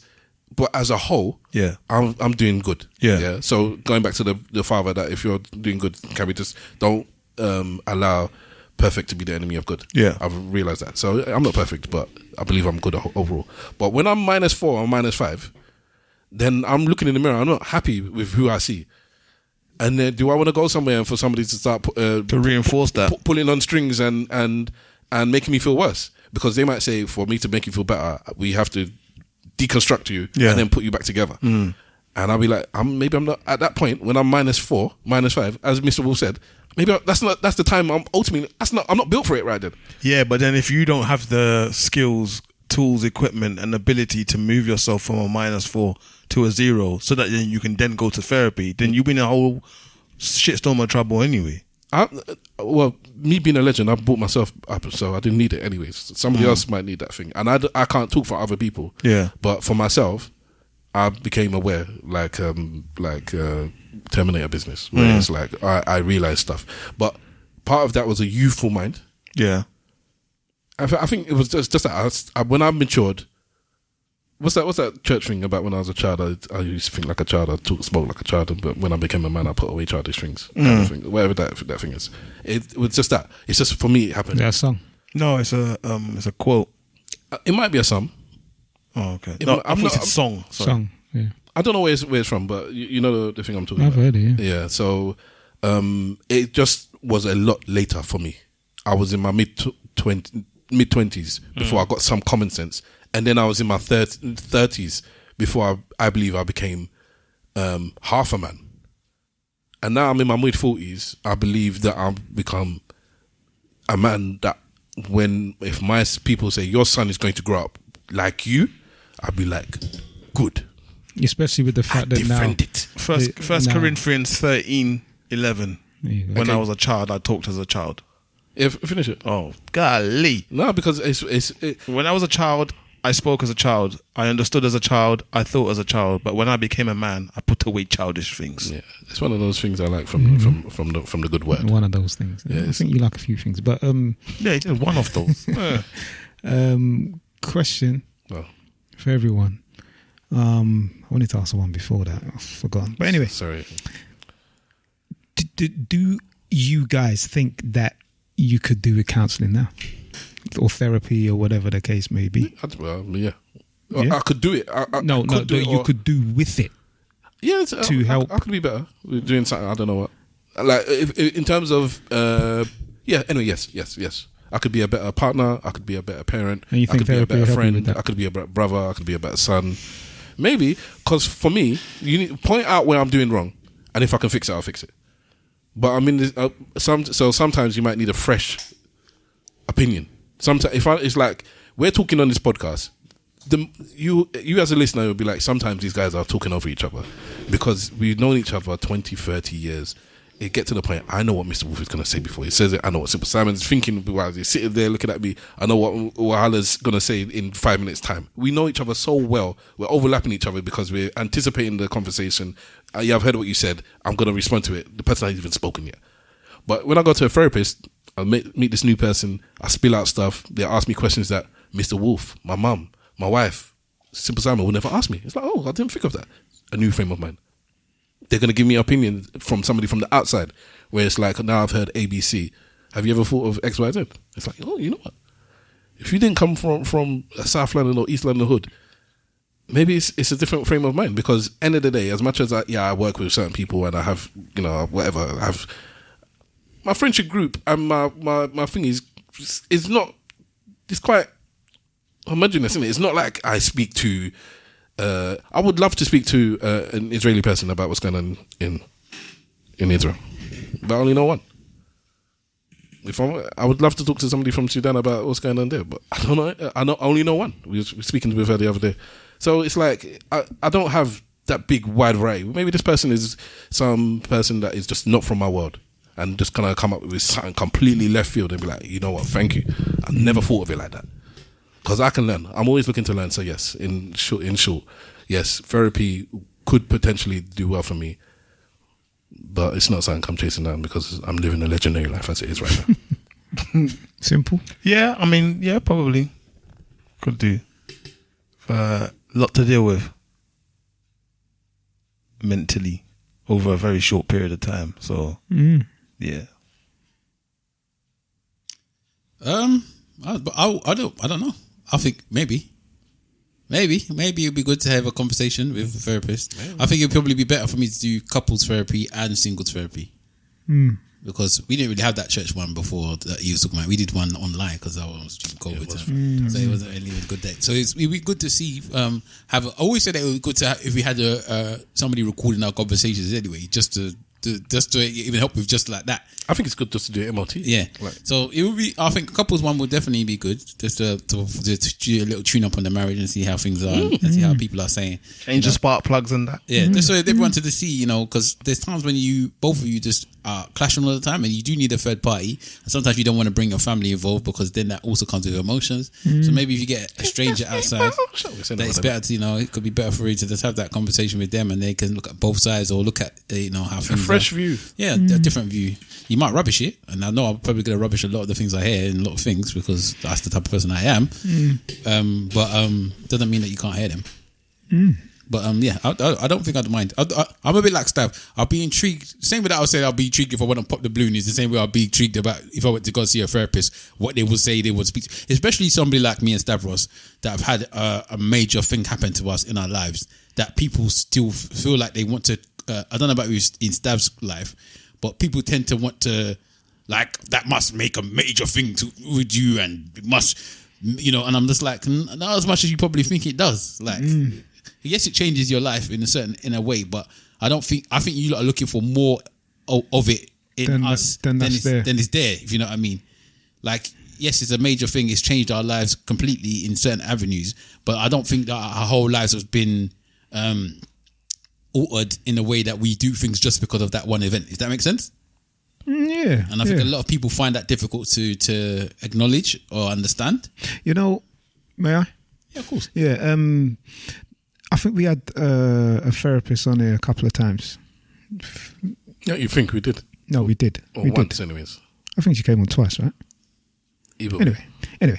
But I remember her talking about, similar to what Stavros has just said, although you may feel that it doesn't have an effect on your life in comparison to maybe how people may see it, sometimes these professionals can connect dots in a way that maybe you would never have understood or never even looked at. So there's that. And I just think that I think a professional who knows what they're doing, because not all therapists are good, just like not all teachers or coaches or trainers or parents are good. Then you're going to have some therapists that are not good either. But answer your own question. Yeah. I think yes. I think sometimes I think, and this is not just for me, I think people in general, our default mechanism is to say, yes, I'm okay. Are you okay? Yeah, I'm good, man. And I think that I'm good. Stavros has said clearly that he's good, you know. But sometimes it takes an outside source or an outside person to maybe remove a few layers, you know, that you have on. Yeah. And then, you know, touch on a certain subject matter, and then maybe you realise that maybe you're not as good as you thought you were. Yeah. And then based on that, that may have an effect on X, Y, or Z. It may have an effect on the way that you approach your marriage or your children, or this is the reason why you shout too much to your children. You get what I'm saying? The reason is this. And they I know why. Oh, okay. You know what I mean? But I'm just using that as an example, innit? So to answer my own question, yeah, I think I could do with speaking with someone. You know, I mean, and I think that I'm quite a confident person in my own right. The therapist that we had on early on, we spoke about, she spoke about having therapy herself. She has her own therapist. She said she goes to see a therapist because she needs to decompress whatever she's taking on the week as well. Right? Yeah, as far as she's concerned, everybody needs therapy. There is, and that was a long time. You can remember that. Yeah, because I know, I remember that. That's the only thing I remember from that conversation. But yeah, I remember that because I found it interesting. Oh yeah, that's again something new. I don't speak to therapists, so for a therapist to say, oh yeah, all therapists have therapists. Everybody needs therapy, including therapists. So that was that. I said, okay, yeah, I hadn't thought of that, so it stuck in my head. Recently, with the trauma, like earlier on, I said, you know, God willing, God bless, we've made it to 2026. Somebody haven't. Yeah, I'm not saying that flippantly. Between us in our hands, I don't know how many of our hands we would need to count the people that we know that have passed. The wakes, the 9 nights, isn't that it? Yeah, wakes, 9 nights. All of the stuff that we've had to the videos that I've seen from Nigeria of funerals. It's not one, it's multiple. You get me? It's been a lot this year. And I realized that me being me, how can I put it? My wife, I should get my wife a nice gift because I didn't get anything for Christmas. God damn. Yeah. I think I'm going to get her something, husband right there, and say no. You know, because sometimes I take for granted that my wife is just strong, and it's like it's so because she's strong and because she just deals with stuff. My wife is super stoic. She's more stoic than me. It's stoic to a fault even. That you just take advantage of the fact that yeah, she's there, she's cool, whatever. Don't worry about it. But I do need to worry about it. I do need to show her just more than just because I say it. Oh yeah, I appreciate you, thank you. And what I'm appreciating and thanking her for is for letting me out the house all the time. Now before or in past years, it's been to chill with the man them, go meet people at 1 o'clock in the morning to go to the kebab and link up and talk and go watch the boxing and this. But this year, it's been a lot of consoling people. I'm there for people. I'm running out of the house. I'm doing things because people are going through trauma, and I'm there assisting them. And what I realize is that just like our therapist friend, it's like it's the last few weeks I realize every time it's like every week I'm leaving the house to deal with a problem that's it's hard to I don't want to phrase it like that, but it's not your problem. It's I'm helping somebody. Yeah. That's a better way. I'm trying to use a diplomatic way. I'm helping somebody every week. I'm leaving the house to help somebody else, up to the point where it's like I'm feeling guilty that I can't help person A because I'm helping person B, knowing that I've got to help person C tomorrow. Yeah, and this is every week. I'm not exactly every single week, and it's like bare times I'm telling my missus, sorry, you might have to pick up the kids because and my wife, because she's a legend, is like, I understand, go do your thing, because my husband is that's who he is. That's who he is. Yeah, and so go do your thing. The same way that you need to give your wife a present. Sometimes I feel like I need to give you a present too, because I know that I will never do what you do, and if you wasn't around, I might have to. And I know that blatantly I'll be like, Stav will deal with it. I know there was somebody I messaged the other day for something, and I knew you would be there. I knew I don't have to be there because Stav will be there. And I knew it. And I know I'm not good at this stuff. I don't pretend like I'm good at this stuff. Maybe this is the therapy thing that I need to get in God therapy. I'm not good at this stuff. I don't pretend I'm going to be good at this stuff. And I don't even feel like I want to be good at this stuff. I don't want to be involved in this type of emotional baggage that other people have to put on me. I can't deal with it. I can, but I don't want to, because it's like... No, I want to. Yeah, you want to. I don't want to. I want that person to be fine, and I want that person to be okay, but I want that person to be fine and okay with other people helping them. I don't feel like I do that stuff well. It's my ego. Maybe it's your ego. It's all my ego, because so much of my life is just built around my ego. I am ego. Who's that one in that film? The whatever film? Guardians of the Galaxy. Guardians. I'm ego, because my ego is telling me that's your job. If I didn't think I was a legend, then I wouldn't expect to do it. But no, you're a legend. You're a legend, yeah? Do what a legend should do. Go and do what you should do. So my biggest thing, this end of this year, when I'm talking to my wife and I'm going through the year, there's somebody that we both know that's in prison that I should go and see. And that my regret is that's my regret for this whole year. Not what I've done with my kids, not how I treated my wife. My regret is I haven't seen this person in prison, and is bringing traumatic memory, because my best friend when I was growing up was in prison, and I think our relationship fractured when they went to prison, and I only visited them once, and that was because another mutual friend dragged me down there. At the time, I couldn't drive.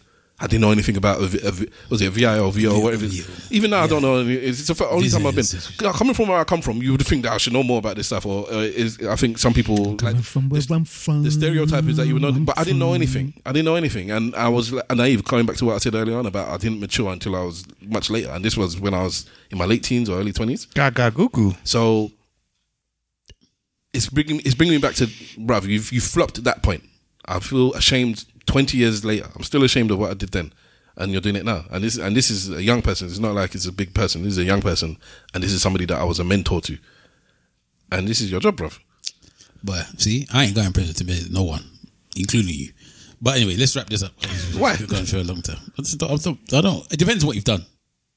What is the end of year wrap up? So that was the end of year, conference that we had between us as men. Yeah. I would like to salute all of you for letting things out. I know Simple Simon does less than most of us. What do you mean does less? Talk on it, bro.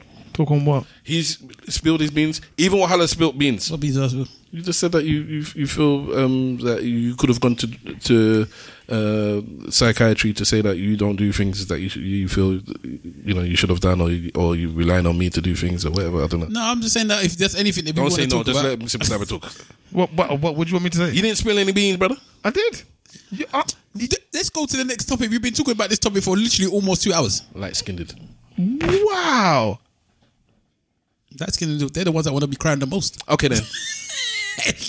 Best of expectations, top list, blah blah blah blah blah. Throw it out there. What should we start with then? Just whoever. What? However you want to put it. What's your movie of the year? This is my song of the year, album of the year, speech of the year, political person of the year, what I'm expecting for next year, what blessings I got in the previous year, just stuff to do with the year. Okay, I'll go with my albums of the year. There's 2 albums that I have this year that I've rinsed. You know when Spotify do the end of year wrap up, so there was 2 albums that actually I listened to the most. One was the Mobb Deep album that came out. Okay, shout out Mobb Deep. Yeah, Infinite. Yeah, and talking about, bro. Yeah, amazing album. I can't actually stop listening to that. So during my gym sessions, I'm trying to get back into the gym consistently, and I play that when I'm, in the gym and I'm doing my thing. All right, and it helps me gauge how good I'm doing, because if I'm not at one point, because I'll do a weight-based circuit. If I'm not at one point while this song is finished, I know that I'm not doing well. Do you know what I mean? So, okay. But it's good album, amazing album. And good thing about Spotify is that once the album's done, it'll radio similar kind of songs. And most of it is Mobb Deep. The second one is the AI one that I suggested, the one that our fan was happy to listen to. It's called Genesis from Arc Icons. And what she's done is that she's done a few more albums since then. And small criticism is that she bought those, for me anyways, that she bought those other albums too soon. She bought them back to back to back. So I think that there's 4 albums now. And I think that you have to kind of let an album marinate. Let people enjoy that. If you're going to do back-to-back, maybe, but not a third one. Can I ask a question? Go ahead. Are you saying that keeping in touch with the current climate of music and the speed of things, or are you saying that from a nostalgic point of view? Because I'm not sure. I mean, because I don't nowadays albums don't soak. Yeah, but 3 albums in a space of maybe a month and a half, I think that's a lot. AI, you can just write it. I know. Into the thing and I get it. Spits it out. I get it, but I think that she had those all albums done by the time she was ready to release them, and I personally think that she should have just let it marinate a little bit longer, the first one, and then the second, and then how long after the first one did the second one come out? So Genesis dropped whenever it drops, and then what was the next one? The second, maybe about a couple of weeks. We're living in a world where Chris Brown drop an album with like 30 something songs or whatever. 100 songs, right? Yeah, a couple of weeks. If it's that, then it's what it is, man. And then after that, I think it was maybe a week. Do you know what I mean? So it was like, I think it was 1 month and there was 3 or 4 albums. One of the things I've learned from just being an observer of this space and in this time is that the interval between activity is a lot shorter now than it was before. Yeah, I get that. And the world that we live in, it has crafted that appetite. Do you get what I mean? Yeah. So I hear what you're saying 100%, but I think from the artist's point of view, or the person who's putting out the material, if they're listening directly to the audience and the speed of things at the time, they're going to be like, well, everyone's got a 15-second time span of attention span or what have you. So my song is hot right now, but 2 weeks time it might not be hot again. And if you want to keep it up, then you got to keep kind of like plugging stuff in there. I don't necessarily agree with that. I feel like if you make good and timeless music, it is good and timeless. I think if there is a good and timeless piece of music that's come up in this era, you'll still be singing it and quoting it in however many years' time. All Eyes on Me, Machiavelli, what came out 18 months or something between each other. Yeah. And who is it? DMX released 2 albums in the same year. Both of them went to -- 1. So, but that's a year. That's a year and change. No, that was in the same year. DMX was in the same year. Yeah, I mean, to me, having a back-to-back album in the same year is not out of the ordinary. Having one within the same month and then a third one maybe a few weeks later is a bit much.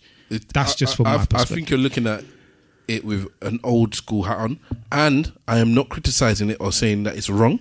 It's just an explanation that I feel that we can look at this thing on various levels. Maybe like an A&R as a business person. I think you're looking at more like a true artist would let their work sit with the audience before proposing something else. Yeah. And then diluting what you've done beforehand, because there's only so much people can consume, especially with all the other things that have on that. Yeah. So you're looking at an artist, and this person might be looking at it as with a different type of. I'm not even going to go down the commercial route, like they're making tons of money, because I'm assuming they're not. Mm-hmm. So I'm going to put that it's just a different artistic hat, where somebody couldn't be like a Tupac at the time, where it was the first.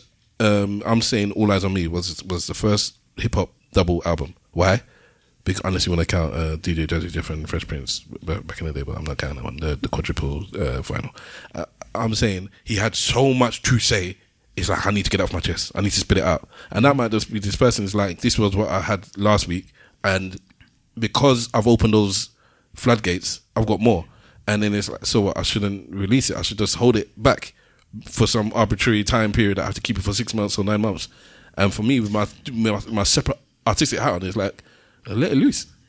Sorry. What's the album? He said the album. What's the name of it? Genesis. Genesis. Okay. Yeah. So the album is Genesis, and she's got 3 others. But what's the one that you think is the good one? Because we're talking about the ones that you're not saying. We top 5. We're talking more about the ones that you don't necessarily care about. No, the top 5. It's just top 2. Top 2. No, we were talking about Genesis actually, and the fact that she just brought out new albums. Yeah, now you're talking about the new albums. Irrespective. Infinite. Is that the name of the Infinite and Genesis? And she's got 3 other albums from there: Moses, Before the Throne, and Nativity. So go and check out. But they're not as good as Genesis. Not for me, no. All right, okay, cool. All right. Anybody else would like to see as we go down the music route, or albums, because we can do songs and verses and whatnot. But yeah, I can't do an album. I don't think I've outside of what do you call it? Then whatever you're going to say is outside of, that's going to be the one, isn't it? It's the only album I've listened to, so I couldn't say. But then so be it. Yeah, no, I couldn't say that's the album of the year then for me. Oh, for you? Yeah, for me. So I haven't done albums. So songs, yeah. What album was that you referencing? That I've listened to, like from end to end. Yeah. The Clipse one. Clipse, I knew it'd be Clipse. Clipse is the best album of the year for me. Quality. Okay, so I think Clipse, and I think Mobb Deep, like Mr. Wolf said. Then I like Alfredo 2, Freddie Gibbs. I also like. Finish you.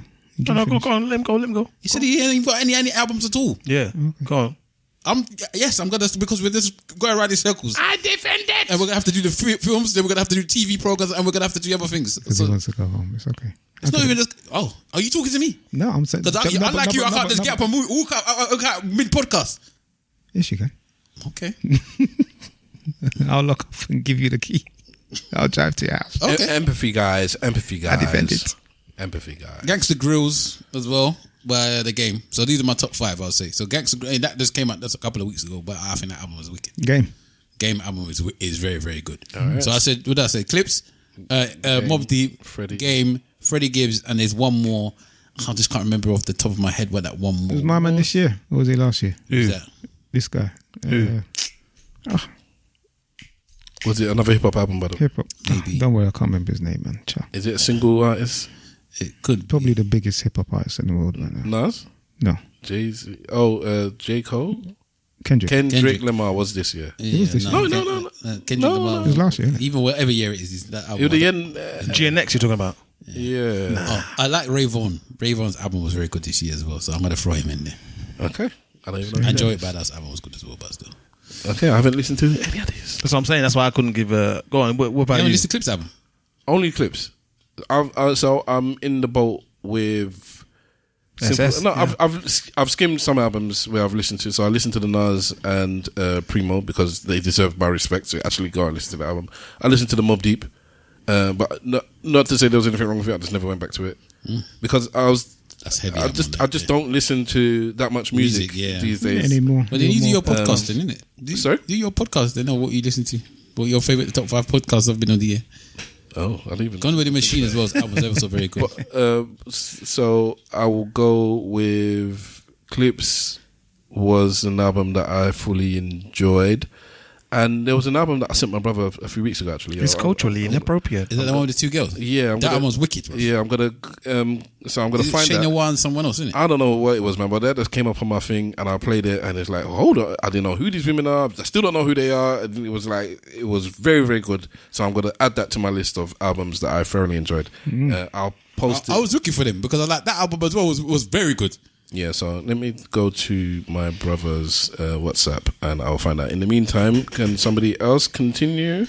TV show that I enjoyed the most this year was The Boyz and Gen V together. All right, same hand. Yeah, no, I thought both of them were enjoyable to watch. You know what I mean? Okay. So you cannot say you didn't watch TV. Simple Simon. I'm not saying that. It's just the stuff that I watch isn't all from this year. Okay. So a lot of the stuff I've watched has been from previous year, but they've been from previous years. Like it's not some of the entire shows that I've watched have been like from previous years. Like the 3% I was talking about from before. That was between 2014 and 2020. I'm just late to the party. Yeah, but if you watch it this year, you can still have that as your best watch. I've done mine different from yours, but you can do it that way, yeah? Yeah, I wouldn't have done it that way. Okay. So go on. Go on. Even like your one, I wouldn't put those in there. Even if I like those this year, I wouldn't put them in there. So because it came out a few years ago. I did top 5 of the things that have come out this year. Yeah. That's why I refused. Brand new. That's why I refused Andor. Andor came out this year. Andor came out before this year. This season came out this year. But Andor is the last season. Season 2 came out this year. But it's not a new program. Season 1 came out how many years ago? Exactly. Like 3 or 4 years ago. Exactly. No, it's a new it's a new program. Anyway, so my top 5 of things that came out this year. Go on then. Which Andor did. No, I mean fresh it this year. It have to be. Well, that's why I did it. All right, that's fine. You do it your way. Adolescent, number 1. All right. We're not necessarily the top one, but it's there. Oh yeah. So this is in no particular order. No particular order. That was good. Is that that was a film or a series? Series. Oh, Like a 3-part series. I didn't watch it. Most of these are all mega. I think you did. I haven't watched it. You haven't watched Adolescent? Do you know what it was about? Yeah. Okay. Watch Adolescent, man. It was good. Okay, so Adolescence. In fact, there's probably another one now because he's got that guy in it, and he's in multiple things like this year. But anyway, Adolescence. The boxing one. Yeah, the 100 blows. I like that as well. But that's a new season coming out soon. He directed that one, isn't it? All right, so you got Adolescence, Paradise. It's another one I thoroughly enjoyed this year. Sterling K. Brown. Yes, I'll get around to that actually. The Pitt. The Pitt. Still not as good as he. I thoroughly enjoyed The Pitt. Hang on, Paradise, is that the president one?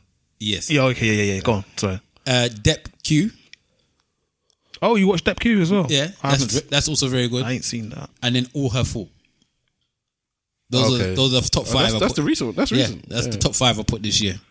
All Her Fault. Which one was that one? But I don't like your list in terms of I'm only picking new. I'm just picking new shit because because the best thing is the best thing, regardless of how many seasons it's in. If it's on season number 10 and it's the best thing that come out this year, I'm not. Yeah, but that's the thing. I'm not going to put it on the list because everything all the stuff that I've already invested in is going to be better than stuff I haven't invested in. For me, because then I'll be to that Mayor Kickstand. All this stuff I'll say every week, everything. Is Mayor Kickstand better than Adolescence?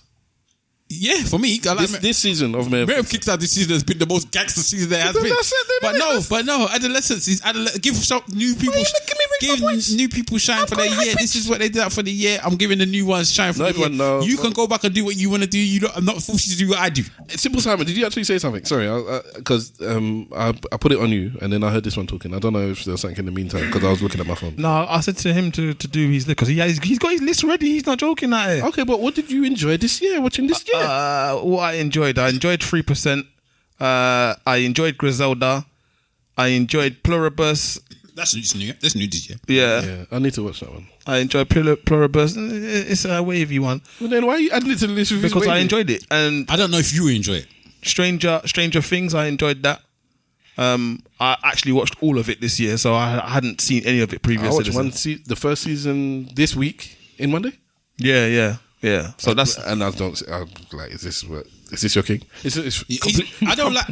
Completely fine. I don't like when you watch programs. It's completely fine. I don't like when you watch programs because I watch it out of step. You watch it out of when sometimes programs have to have the thing that goes around it. But then it's not that good. Then it's like Game of Thrones. Like when you watch Game of Thrones, yes. No, Game of Thrones was good. Yeah, but it wasn't as good as when you watched it with The World.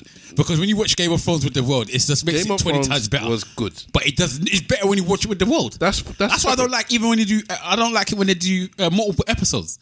I like it one episode per week, so everyone watches it and everyone can enjoy it at the same time. And they go with The World. Megalomaniac. We all have to watch it at the same. No, you can't watch it a few years later. What's wrong with you? Yeah, because spoilers come from that as well. Too many spoilers come from people watching things too fast, and then now they want to run and explain everything to the world. You're trying to.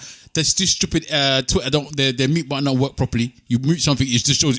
You mute something and it shows you in the thing that you click on the search. That's the thing it shows you. So and so died in this episode. I'm like, I just told you to mute the whole thing, and that's what you're highlighting to me. I'm fortunate.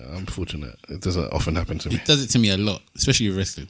But anyway, but yeah, I don't. Sorry, I'm Simple Simon. Yeah. So Stranger Things as well has been on there. Creature of Jung Song. Sounds like one Shaolin. It's a Korean program. That's Shaolin. Yes.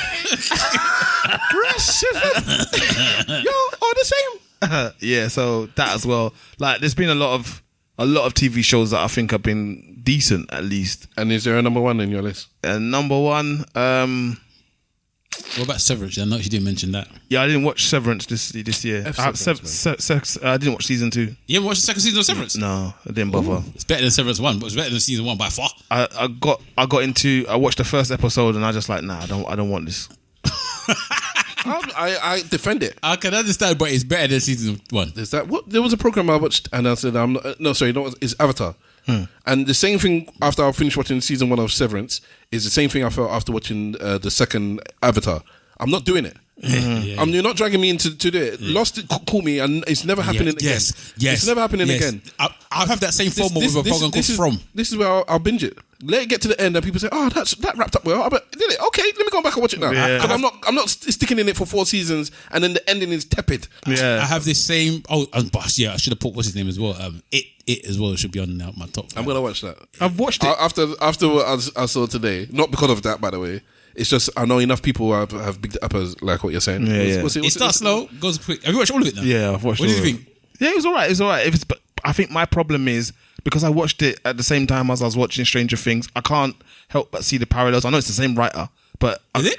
Well, it's based off Stephen King, isn't it? Well, Stranger Things is Stephen King. Yeah.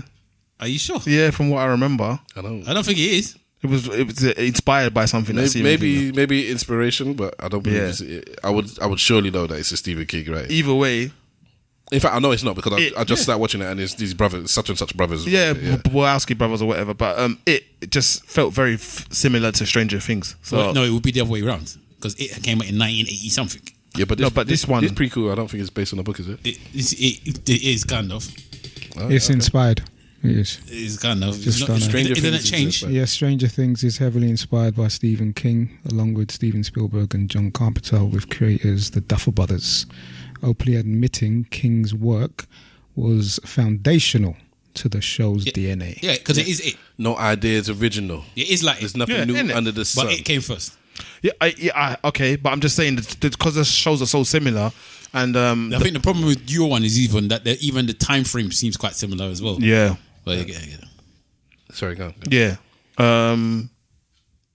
Lost train of thought now. Where was I? We were asking you what your best one is, and for some reason you said Stranger Things, or he said it, and you said they overlapped. Yeah, they overlapped. So it was good, but yeah, between the two of them,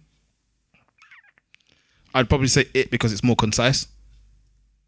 Like I think it has managed to do it in one season. It's a one and done.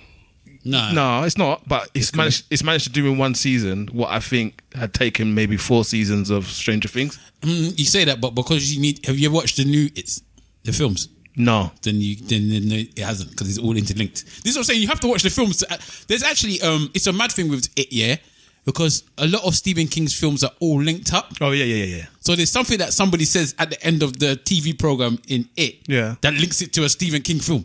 Right, okay. And if you're not paying attention to it, you don't know the link. Yeah. In fact, there's one character that's meant to be linked in bare different of Stephen King's films. Okay. He's the same character in all these different films that I didn't even know about. But yeah, it's more linked than you think it is. It's deeper. Intricate. Yeah, it's more intricate. Yeah, so that's probably it. Okay. So for me, I watched The Pitt and I thoroughly enjoyed it. It's not ER, but it's close. Oh, The Bear. The Bear is another one that I think... The Bear, again, I thoroughly enjoyed it. There is no bad season of The Bear for me. I know people didn't like whatever season it was. I don't know. But I always enjoy The Bear. I believe it's top tier writing. So that is on my list. Yeah, if you manage maybe spit something out, maybe I'll know. Add one onto mine. I very thoroughly enjoyed that Wakanda, whatever thing it was. That TV. Oh, yes. I've watched 2. I haven't watched all of them yet. That was good. Yeah, that was very good. Wasn't as good as you bands made it out to be. Maybe that's one of them. Not. I remember like zombies as well. Expecting. I still haven't even got to that. Marvel have burnt me so badly, man. It's a shame. it's a shame. But top of my list, yes, is Andor. It is so far above and beyond everything else. It's got my heart. It's got my brain. It's got my soul. It's Andor for me. I haven't felt like I've felt watching Andor for decades, maybe. Actual decades. And it's not that I haven't watched things like 24 or Breaking Bad or The Wire or things that have moved me or made me think or feel whatever. But this one, it hits me on so many different levels. And because I've been paying attention to best of lists this year because of to help me out with mine. Andor is there or thereabouts in many people's things, and for they like it, so I like it.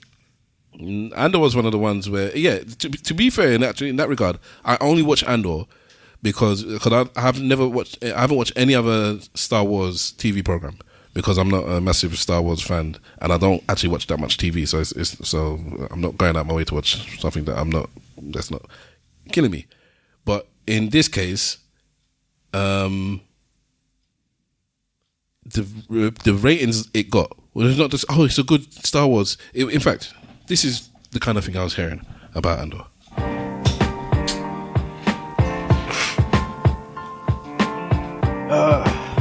So to Star Wars TV, this is probably the best thing of Star Wars we've gotten since Empire Strikes Back. That is not hyperbole. I believe that's best television that I've seen in recent memory. Not just Star Wars television or just Star Wars, but television, period. Strong rival or contender for maybe best Star Wars in my estimation, period.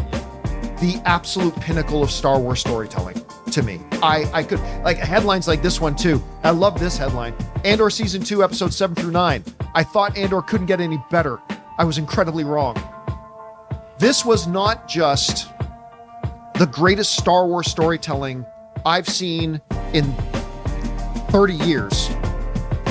This was some of the best storytelling I've seen on television, period, in a while. I have been known to exaggerate on a number of different things on this channel, but I hope you know that I 100% mean it when I mean this week's episodes of Andor might be one of the single greatest things I have ever seen. It's the best in recent memory. Is this true? Big Wahala. Andor's amazing program. This goes on for minutes. I compiled this myself. Andor's not better than The Bear for me. I know it's better than The Bear, but for different reasons though. But I can understand why somebody would say The Bear is better because again, The Bear is phenomenal, actually phenomenal. But Andor, I ain't even heard of that. You ain't watched you heard of The Bear, my friend, bruv. You need to watch The Bear. Say no. As far as dramas are concerned, it's The Bear. Yeah. Netflix. Is it Netflix? Disney. Yes. FX. Yeah. So I don't know where you watch it. Disney, in the UK you watch it Disney. Yeah. As far as drama is concerned, and in a show, I made my wife watch The Bear. Like I won't. What is it, about 10 episodes a season? They're on season. They're like half 4. an hour, 40 minutes. Yeah, sure. I was listening to an episode on the way here because I shouldn't be watching the episode when I'm driving. Episode 1 of season 3, which is 20 minutes. And there's hardly any talking in it. There's one song that goes through the whole episode. It's 20 minutes. Bruv. Art. Chef Kiss. Art. Crazy, bro. No talking. No talking at all. Art. Oh my. No, there's a bit of talking. But it's very minimal. Oh my god. But like I said, Andor hits me on another level. Anyway, let's move on. So we've done music albums. We haven't done singles or songs. Would anyone like to do songs? And we've done TV programs. We haven't done movies, and we haven't done singles. I haven't got singles apart from FICO. And FICO's that's mine the best as well. song of the year for me. That's mine as well. Okay, legitimately FICO. Yeah, I think there's a better one on the album, maybe. Not for me. FICO, and then I like the Mobb Deep, Nas, and Georgia Smith song as well a lot as well. You know what? There's a song I'm just gonna pick up as a song that I heard. I had to Shazam it, and it's I don't know how to pronounce this person's name. NWM. Have any of you heard of this woman? No. And let me get the song up. You can't play it. No, I'm not gonna play it. Is it NWM? NWM. I'll find it, but I'll do a big up to that person. Oh, sorry, KWN. I don't know if it's Queen or Quan. Queen is a progressive R&B artist combining candid lyricism and heartfelt vocal performances. A native of East London. What's the name of the song? The song is...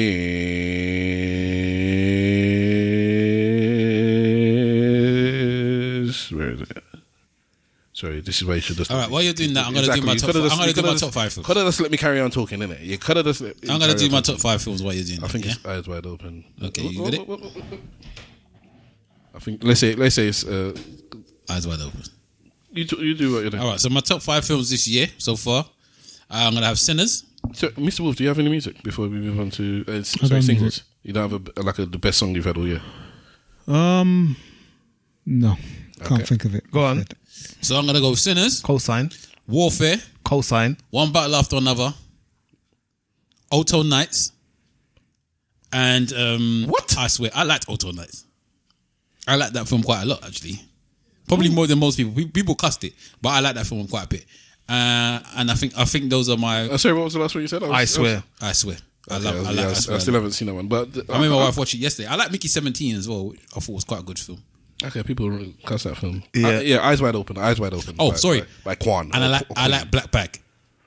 My list is almost quite similar to yours. Some actually. people, that film got. I need to watch it again because maybe I'm thinking. I was in the dentist office watching that on my phone, and maybe I didn't take it in as because people love that film, and I'm like, yeah, the film's alright. No, Black Bag is good. It's not like F1 is also a good film as well. Yes, I enjoyed it. I enjoyed that film. My list is similar to his. Go on, my brother. Go on. Sinners again, top spot for me. So that's number one for me. That's my film of the year. And did you say that was number one for you, Wahala? I think that's probably my favorite film. Right, okay, so Warfare is second as well. All right, okay. Not as good as Civil War, but okay. But it's a fantastic film still. Yeah. You need to play Call of Duty. I think you might get it. You might get it. You play Call of Duty. Yeah. So yeah, the Warfare. The third one. I was going to say F1, but I can put... Well, F1's on the list as well. Yeah. I Swear was good too. And then the other one was Karate Kid Legends. I actually enjoyed Karate Kid Legends. I am putting Karate Kid Legends in my disappointment of the year. Is it? I think that's my biggest disappointment of the year. No, I think my biggest disappointment of the year would have been Death of a Unicorn. I haven't seen that. Did you thought that was disappointing? I didn't know what to expect. I thought it was going to be an amazing film because it was A24. And okay. Also, maybe not disappointing of the year, but the way that people was bigging it up. What's the one with The Rock? Smashing Machine. Smashing Machine was not as big as everybody made it. But it wasn't a bad film. I didn't say it was bad. Whereas Karate Kid Legends. I like Karate Kid Legends. Ugh. Yeah, I liked it, man. Ugh. Do you like Karate Kid on Netflix? Yes. Yes. Okay. Because I know you kept picking it up. You kept picking it up, and I'm like, Cobra Kai coming down. And when I watched Cobra Kai, I banged through Cobra Kai. I was like, this is it's so cheesy. The popcorn is just oozing out of between my fingers. It was fantastic. It hit the sweet spot perfectly. Like that's a film made for Mr. Wolf, or TV program made for Mr. Wolf. Have you seen? Why is that? Because it's nostalgic, but it's nostalgia bait done perfectly. Yeah, I quite like the Woman in the Yard, by the way, as well. Sorry? The Woman in the Yard. Was that this year? Yeah. Okay. Is that the black crazy woman or whatever? Okay, so I haven't seen that. So I haven't watched a lot. But the thing that is very surprising. Sorry, have you finished your list? Did I? I think he put Karate Kid Legends in his top. You don't have weapons in there. Oh yes, weapons. Okay, I'm surprised. Weapons. But I still need to watch this list that you both come out with. We've probably watched more films than most this year. Yeah, I'll say. And we haven't. For one, maybe in the past, maybe 5-10 years. Yeah, there's not one Marvel on the list. It's true. And 2 Marvel films came out this year. Yep, they don't deserve to be on any list. It's interesting. What films are they? Captain America. And Thunderbolts came out this year. Oh yeah, and Fantastic Four. Yeah. In fact, was Superman better than all of them? I didn't like Superman. I didn't think Superman. Superman was. I think of that was cheesy. It's better than Captain America. Oh my days! I didn't think so. It's better than Fantastic Four just because. So, but I don't. I need to watch. What's the other one again? The where they get together again. Avengers. No, the Thunderbolts. Thunderbolts. I need to watch Thunderbolts again. I thought Thunderbolts was alright. Have you watched? I thought Superman was rubbish. I thought Superman was that bad. Have you watched Begonia yet? Which one's that? Begonia is the one that's got the crazy woman from. Yeah, I watched it. What did you think of that film? Yeah, it's a good film.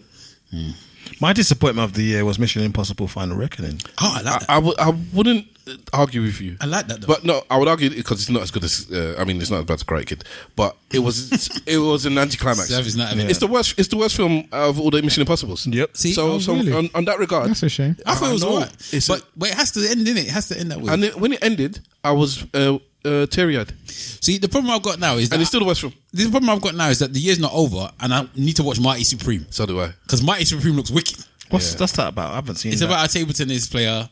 It's got Timothée Chalamet in it. So, but I wanted to try and watch it with my wife, but I don't think she's on it. So at some point, I'm going to have to sneak and watch it. Yeah, I'm going to... But yeah, Mighty Supreme, I want to watch. Next week. Because that's... When did it come out? It came out on Boxing Day. Yes. Oh. 2 days ago. Wow. Yeah, so anyway... What about The Brutalist? Did you watch that? I still haven't seen that. Did you watch does that count as this year or last year? That was this year. Yeah, because it won awards because it came out in America the year before, innit? So it's funny. I watched all that. Mickey 17. I watched that as well. I haven't seen that yet. Still, Love Hurts in the beginning of the year. Do you remember that Jackie Chan film? Was it Jackie Chan? I think. Oh, with the guy that was the one from What's that film that we do with like the Goonies? Goonies, yeah. Not Jackie Chan, Goonies, sorry. Okay, There's pure racism today. You all look the same to me. Yeah, I haven't seen that one either. Opus? No, I don't even. I've seen Opus. IOID, or whatever. Yeah, Opus. No, I've not seen that. If we're going to talk about that, in fact, what that's the film that I said that I just started with Ayo Edebiri. The one that I said that what did he say about The Godfather again? It imposes on itself. That's that film. That's exactly like that. What's that? Opus? No, not Opus. The other one. I just started watching it. That film is actually very good, but it imposes on itself. Okay, I forgot what it's called now. What is it called, man? I was watching it on Netflix. I'm sorry, it's on Amazon Prime. Prime. It's got Julia Roberts in it. Yeah, I fell asleep to it. Actually, not in a bad way, because if I what is the name of this film? I'll go to it because it should be in my list of. Well, I don't know. Was it? There's no like what I've just watched. There's certain ones I need to see. Like, anyways, Mr. Wolf, let's go to your films, and then I'll do that. You didn't put After the Hunt. After the Hunt, yeah. You didn't put one battle after another. You didn't like that film. I did, but I don't know if it was one of the best films I've seen this year. Ooh. After the Hunt, what was that one about? That's got it's got Ayo in it as well, and it's got Julia Roberts. It's about a student. Yeah, don't say more because it hasn't. I'm about 20 minutes into it. It's about students and teachers. All right, cool. But yeah, that it imposes upon itself, that film. Okay. No, I can't think of any favourite films or films that I watched that I was overly impressed by, and I went to cinema a few times. Okay. This year hasn't been an amazing year for film for me. Yeah, it hasn't at all. I think it's been a bit. I think this year of everything has been the most amazing year for rap. That's for me. This has been one of the best rap years in a very, very, very long time. Well, are you saying that because you got your old man hat on? Probably. Because the people that you appreciated have all been in the game 20 years Yeah, plus. but also I think there's been other, even the underground rappers that's come up with albums that I think has been good. As I said, I like Conway's album, I like The Game's album, I like Larry June's album, I like 2 Chainz's album. I liked a lot of albums this year. 20 years plus? Yeah, okay. 2 Chainz been in the game over 20 years. Okay, Titty Boy. Game's been in the game over 20 years. Titty Boy. Okay. Well, as I said, this year I just thought was a good year for rap. I thought it was a good year for rap. Best year for a very long time. Okay. Just keep in mind that the people that are amongst the biggest consumers of rap on streaming media, the albums that they're bringing out, their first album or first work of art would have come out before a lot of those people were born. Which is why I'm talking about this old man hat. For films, I'm going to say... I want to touch on that question next time. It's not time dependent. Which one? Well, it's not really a question. It was just a video about the hip hop one. He just reminded me. Okay, I'm not sure what you mean. But he posted it in the group. Posted it in the question. You posted it in the group even. Was it you? Yeah, it was me. Okay. Okay, maybe I haven't seen it yet. You did because you mentioned something about the music in the background. Okay. We do it I just can't remember what we were talking about.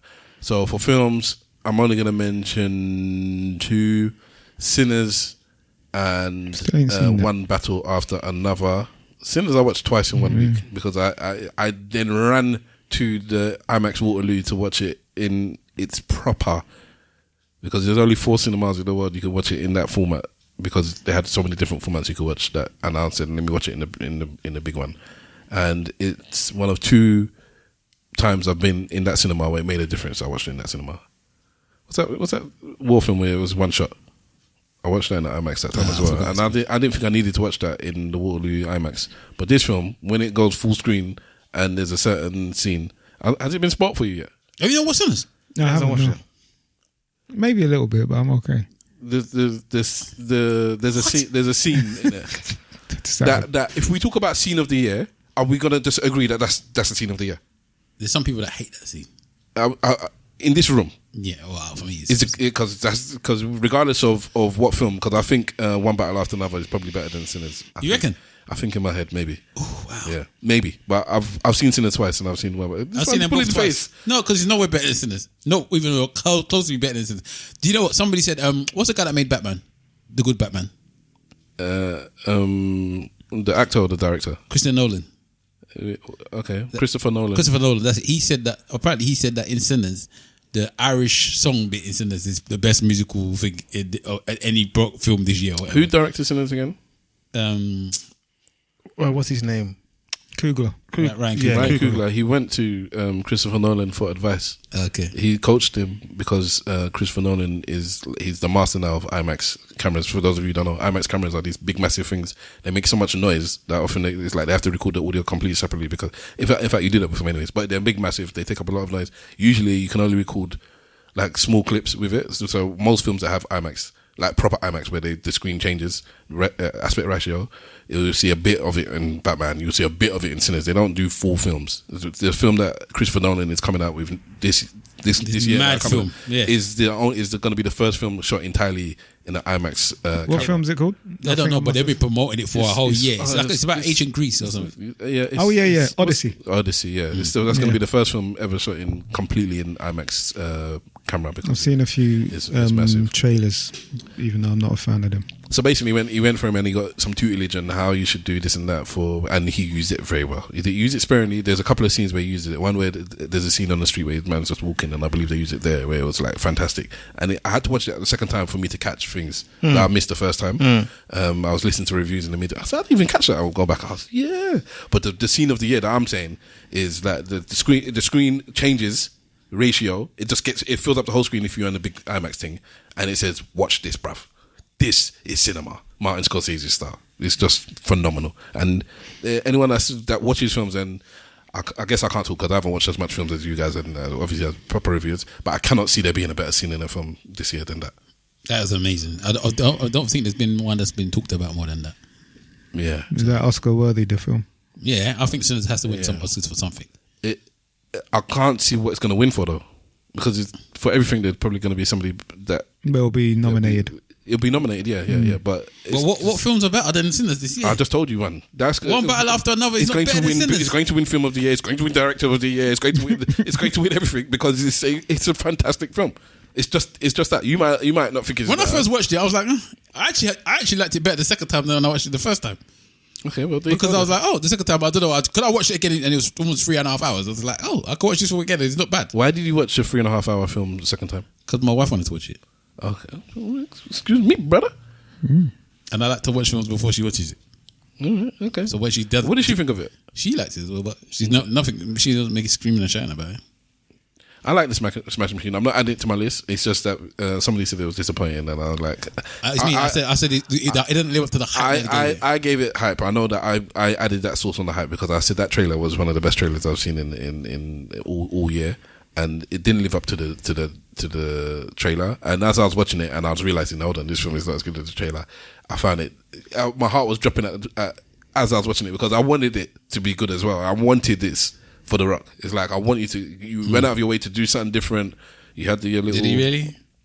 He did. Did he really? He did. He played himself. He imposed on himself. Yeah. All right. So we've done films. We've done singles. Has anyone seen the teaser for Avengers? The Avengers. Doomsday. I've seen one of them. Yeah. I've seen the Captain America one. It's early though, isn't it? Is it early or is it? Whole year. So, yeah. Because it leaked. So I don't know if. Oh, it leaked? Yeah, I don't know if they were going to bring it out. But it leaked. There's a few things that's leaked. Because there's a 4 one as well, and that's leaked. I remember back in the day, like for music, it would be singles and albums would be leaking. Bootleg. Yeah, the bootlegs were. They do bootleg movie leaks now. The trailers, isn't it? This is the trailers. That's deep, man. Yeah, you said just the trailers. How many times have you seen the film? And it's not finished. Is this film even out yet? No, but you see the film and the film is not finished. Like there'll be like CGI that's not completed yet, and the film will be there. I can't respect it. It's real because it's in the cinemas, isn't it? So I was thinking it might be. No, these ones are real, but they brought it out after it got leaked. Yeah, so I'm not saying that they weren't going to bring it out now, but a whole year. It's very early, isn't it? For a 40-second or whatever. I remember the earliest one I remember was the first Transformers. I remember that because I was really looking forward to it, and I saw the teaser and it was just like, something small, but it was about a year before the film came out. Well, look at what this is. That's another 1.5 years before the film comes out. No. What? It's not coming out this year? No.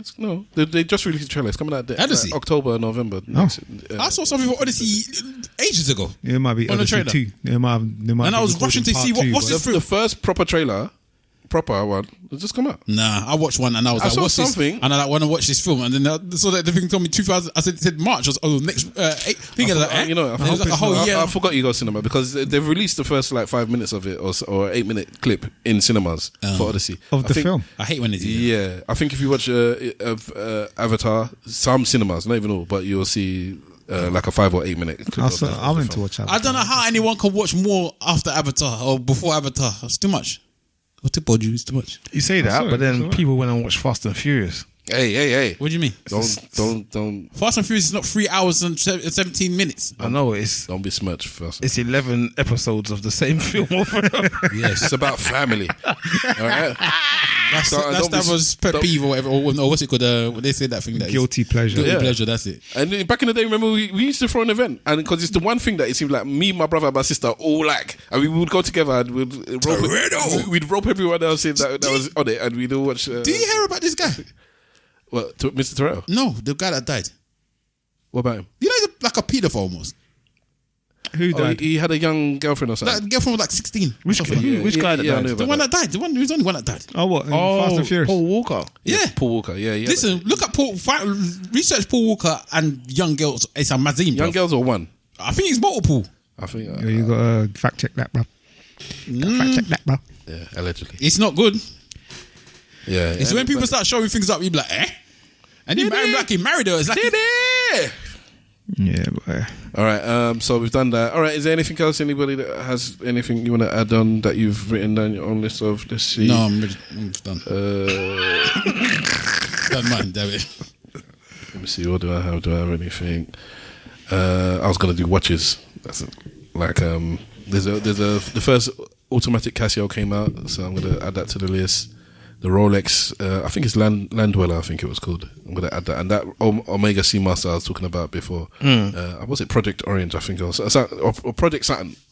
But it's there. Obviously, there are tons of Omega Seamasters, but it's the one they brought out this year. But it's not really this year's one. It's the one that came out 20 years ago. It's a reborn. But 16-year-old, and he was 33. And he was 33. Okay. Oh, she's only... See, he's not even 17, but man can't even get to Kings of Leon status. 16. It's peak, but 100 years ago it would have been normal, innit? So so those are my watches. So okay, it seems that everybody's on their phone and nobody else has any more to add to the list. That was not the only 16-year-old girl he dated. Apparently it's multiple, yeah. Okay, thank you for checking that. Let's do our church notes and our goodbyes.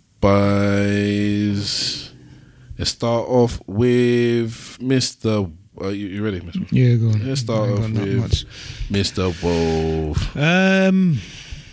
Yeah, so I took my daughter to watch what she was eager to watch, and that was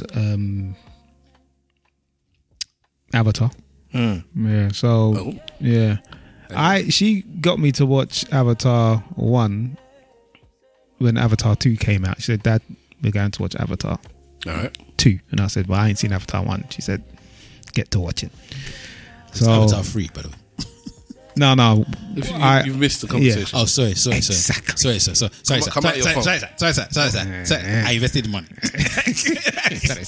Sorry. Yeah, so I only watched the first one when the second one came out. Although I think it was about 12 years apart, innit? Something like that. It was a big gap. Yeah. But anyway, she's a real big Avatar fan, so we went to watch it. She said, bring loads of snacks. It's a long film. I said, I know. I've got the information already. But for me, it was all right. And, the film was a little long, but I didn't really feel it that much. Decent story. Nothing out of the ordinary. They kind of... I think it's very much based off the South Sudan people. I think we've already touched on that. But no, we have not. It's got nothing to do with South Sudan people. I haven't seen the film, so I can't. But we ain't spoken about it. Yeah, we both actually done a little bit of research, and it actually is to do a lot with a South Sudan tribe. What's that? The Avatar. The Avatars. Yeah. Oh, they're two Sudan people. I don't think it is based on them. Actually, it's like a lot of the words, a lot of the character names, the places there is in South Sudan. It's fake Pocahontas. You don't know it. No, it's actually not. Okay. Yeah. No, trust me. Last of the Mohicans, Pocahontas. Is it Pocahontas? This is based off a lot of tribe in South Sudan. Okay, fair enough. But anyway, I know everyone's putting Sudan Avatar into their Google and see what pops up. Yeah, no, because I've seen what he's talking about. The people that are very, very tall and they paint themselves like thingy. I know what he's talking about, but the actual film itself is based off Pocahontas. Not the film, more the characters. He might not say that. The what's his name? But anyway, it was decent. Go and watch it. And yeah, I ain't really got anything else, man. So just enjoy the time off if you have it. And yeah, much love. Big Wahala. At Big Wahala Insta, at Big Wahala on Twitter. This week I actually watched another film. It was called The Housemates. It's got what's the milk that everyone seems to like? Sydney Sweeney. Yeah, she's in it. 3 films this year. She's done quite a good few films actually. I haven't watched Kirsty yet. Actually, I watched that at some point. Nobody's watched it. It's mad, isn't it? That one just did not do well at the box office at all. But Housemates is quite good actually. So if anyone gets a chance and you want to watch a film this Christmas, check out Housemates. It's quite good. It's not a bad film at all. That's me. I think that's me. Yeah. Last episode of Mayor Kingston this week. Check that out. Simple. Season 4. Simon.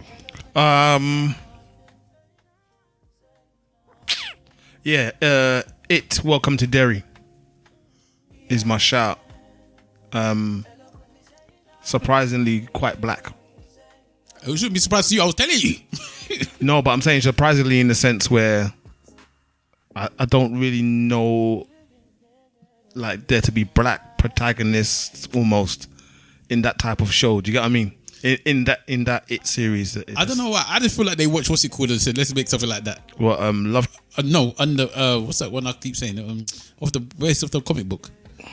What Watchmen? Watchmen. I feel like they watched Watchmen. Watchmen got so many awards, and they said, you know what? Let's just make something like Watchmen, because Watchmen has got nothing to do with black people either. Yeah, exactly. And they threw them in there. So yeah, it was nice. Like I said, it was very familiar. If you watch Stranger Things, you kind of have a familiarity with it. Yeah, so that was probably all I've actually watched this week. That and Stranger Things were the 2 things that I watched this week. I think It and Derry has one of the best characters that I've seen in the program for a very long time. When it comes to uniting, that everybody loves this character. We'll talk about it after. Yeah. Yeah, that was nice. Yeah, that's it. Okay, thank you, Simple Simon. Be good to yourself, be good to each other. It was a tough year for some. Don't try to carry last year's luggage into next year. Definitely, boy. I want this year to be a better year for everyone. Sometimes you got to sweep the deck clean. 2026, bitches. And come again. Thank you, Mr. Wolf. Simple Simon, for spending this year with me and the rest of the guys podding. Thank you, man. It's been a blessing and an honour. I appreciate you, bro. Thank you, Big Wahala, for spending this year podding and spending time with me as a family member also. It's been a pleasure and an honour. Thank you, Mr. Wolf, for spending this year with me podding and doing various other things. It's been a pleasure and an honour. For the 3 of you, we will go forward, we will defend it, and we will move forward. Defend it! And my children are like, I want Daddy to say it again, because I'm screaming at home now. What defend? Yeah, I defend it. So yeah, more blessings for us in general going forward. I actually think we're all pretty blessed actually. So let's spread the blessings, spread the blessings outwardly, and let us be in touch with people that are blessed. I.e., that we pass those blessings on. We reach out and touch somebody's hand, and the blessings gets moved forward. Just to touch on what you're saying as well. In 2026, make health your importance, your priority. Yeah, as Mr. Wolf likes reminding me, health is wealth. So yeah, you're saying you're blessed and you're happy and you got your kids and your wife, but you need to live and look after them, lose the weight, go gym, eat better. And I keep saying, if I live longer than you, Mr. Wolf, yeah, as when I'm crying, there'll be a part of me saying, like, because if you can read them up, I'm not that much older enough. Yeah, where it's be like, bruv, I enjoyed my Happy Meal. Oh, sorry, whatever. I enjoyed my McDonald's, bruv. I enjoyed. There's a a video that comes on Twitter and Instagram, I'm sure, of you see a guy, a young white guy, in good shape, trying to push like 2 plates, like 100 kilograms on the bench press, and he's saying Jim eats well, he has 8 hours of sleep, he does all of this stuff, everything that is meant to be a good thing, yeah, and he's struggling to do this bench press, and then he goes one is one Mexican guy, yeah, one fat Mexican guy. He has 3 hours sleep, drinks beer constantly every day, and he's holding like a fridge over his head, dancing with the fridge. Oh man, it's so funny. I see it often. It makes me laugh, man. He goes and he smokes cigarettes every day. He drinks every 5 minutes. There's a different kind of strength. Yeah. And he's proper dancing with the fridge over his head, you know. Oh my God, I will vote. My children are singing that as well now. I don't know what's wrong with you, man. Because when I'm about to say, if I'm talking with the missus and she says something that makes me say, oh my God, what I do is in front of the children, instead of saying, oh my God, I say, oh my God, I will vote. I will vote for Donald Trump, because that's how the song goes. Yeah, I know. But it's like, the thing that you're trying to avoid is as bad as the thing that you actually run them into. I'm doing pure inception, but in 10 years' time, they're going to be like, oh, what, Daddy, why do I want to vote for Donald Trump Jr.? Because there'll be another Trump. Yeah, of course. Running for president at some point. All right, DJ Web Singer, that actor, you've been with us in spirit this year. Blessings and love wherever you are, watching over us and guiding us. Thank you for your blessings and whatnot.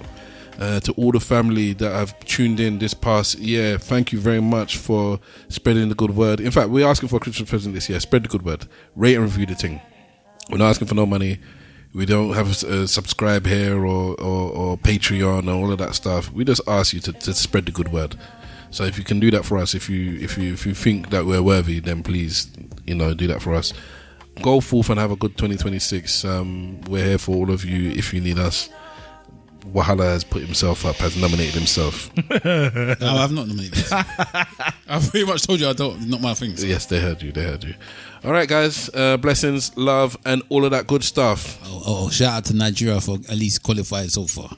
And sorry, go. Yeah, I mean, last time they played so well, all the way up until the final and lost. But anyway, simple. Remember, if you ain't saying nothing, say it well. For the last time, 2025, Slag for life. And I mean that. I defend it.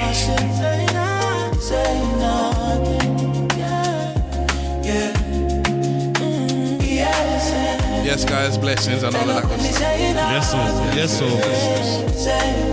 The music kind of goes well with Boys the and video. girls, cats and dogs, rodents and other small insects. Welcome to the ESN podcast. Gaza! Oh, sorry. Another one of my songs of the year is what's that one that we were playing? It's me again. The Yoruba one. I don't know. It's Sunny. What's his name? Adekunle Gold. Oh, yeah, Adekunle Gold. What's the name of the song? Oh, it was many people. Yes, that is up there. That is up there. Sorry, I had to add that. People. I have to add that. Many people. Probably. I can't think of it. It's got what's his name in it? Yeah, the one that does. Yeah. That might be my song of the year. Yeah. All right, peace. Oh, sorry. No, it's not. My song of the year has been All My Enemies Are Suffering. That is my song of the year. Have you heard your daughter sing it yet? No. Yes, I didn't do a good enough job drumming it into her head. All my enemies are suffering by being or however you pronounce his name. And then he's got a Yoruba remix. He's got a Igbo remix. I'm going to send you the thing. All right. Yes, I'm going to send it. I defend it. Peace. I defend it. Do you know what? Let me just go on. Yeah, it's got Adewale Ayuba. Ayuba, Yeah, it's on the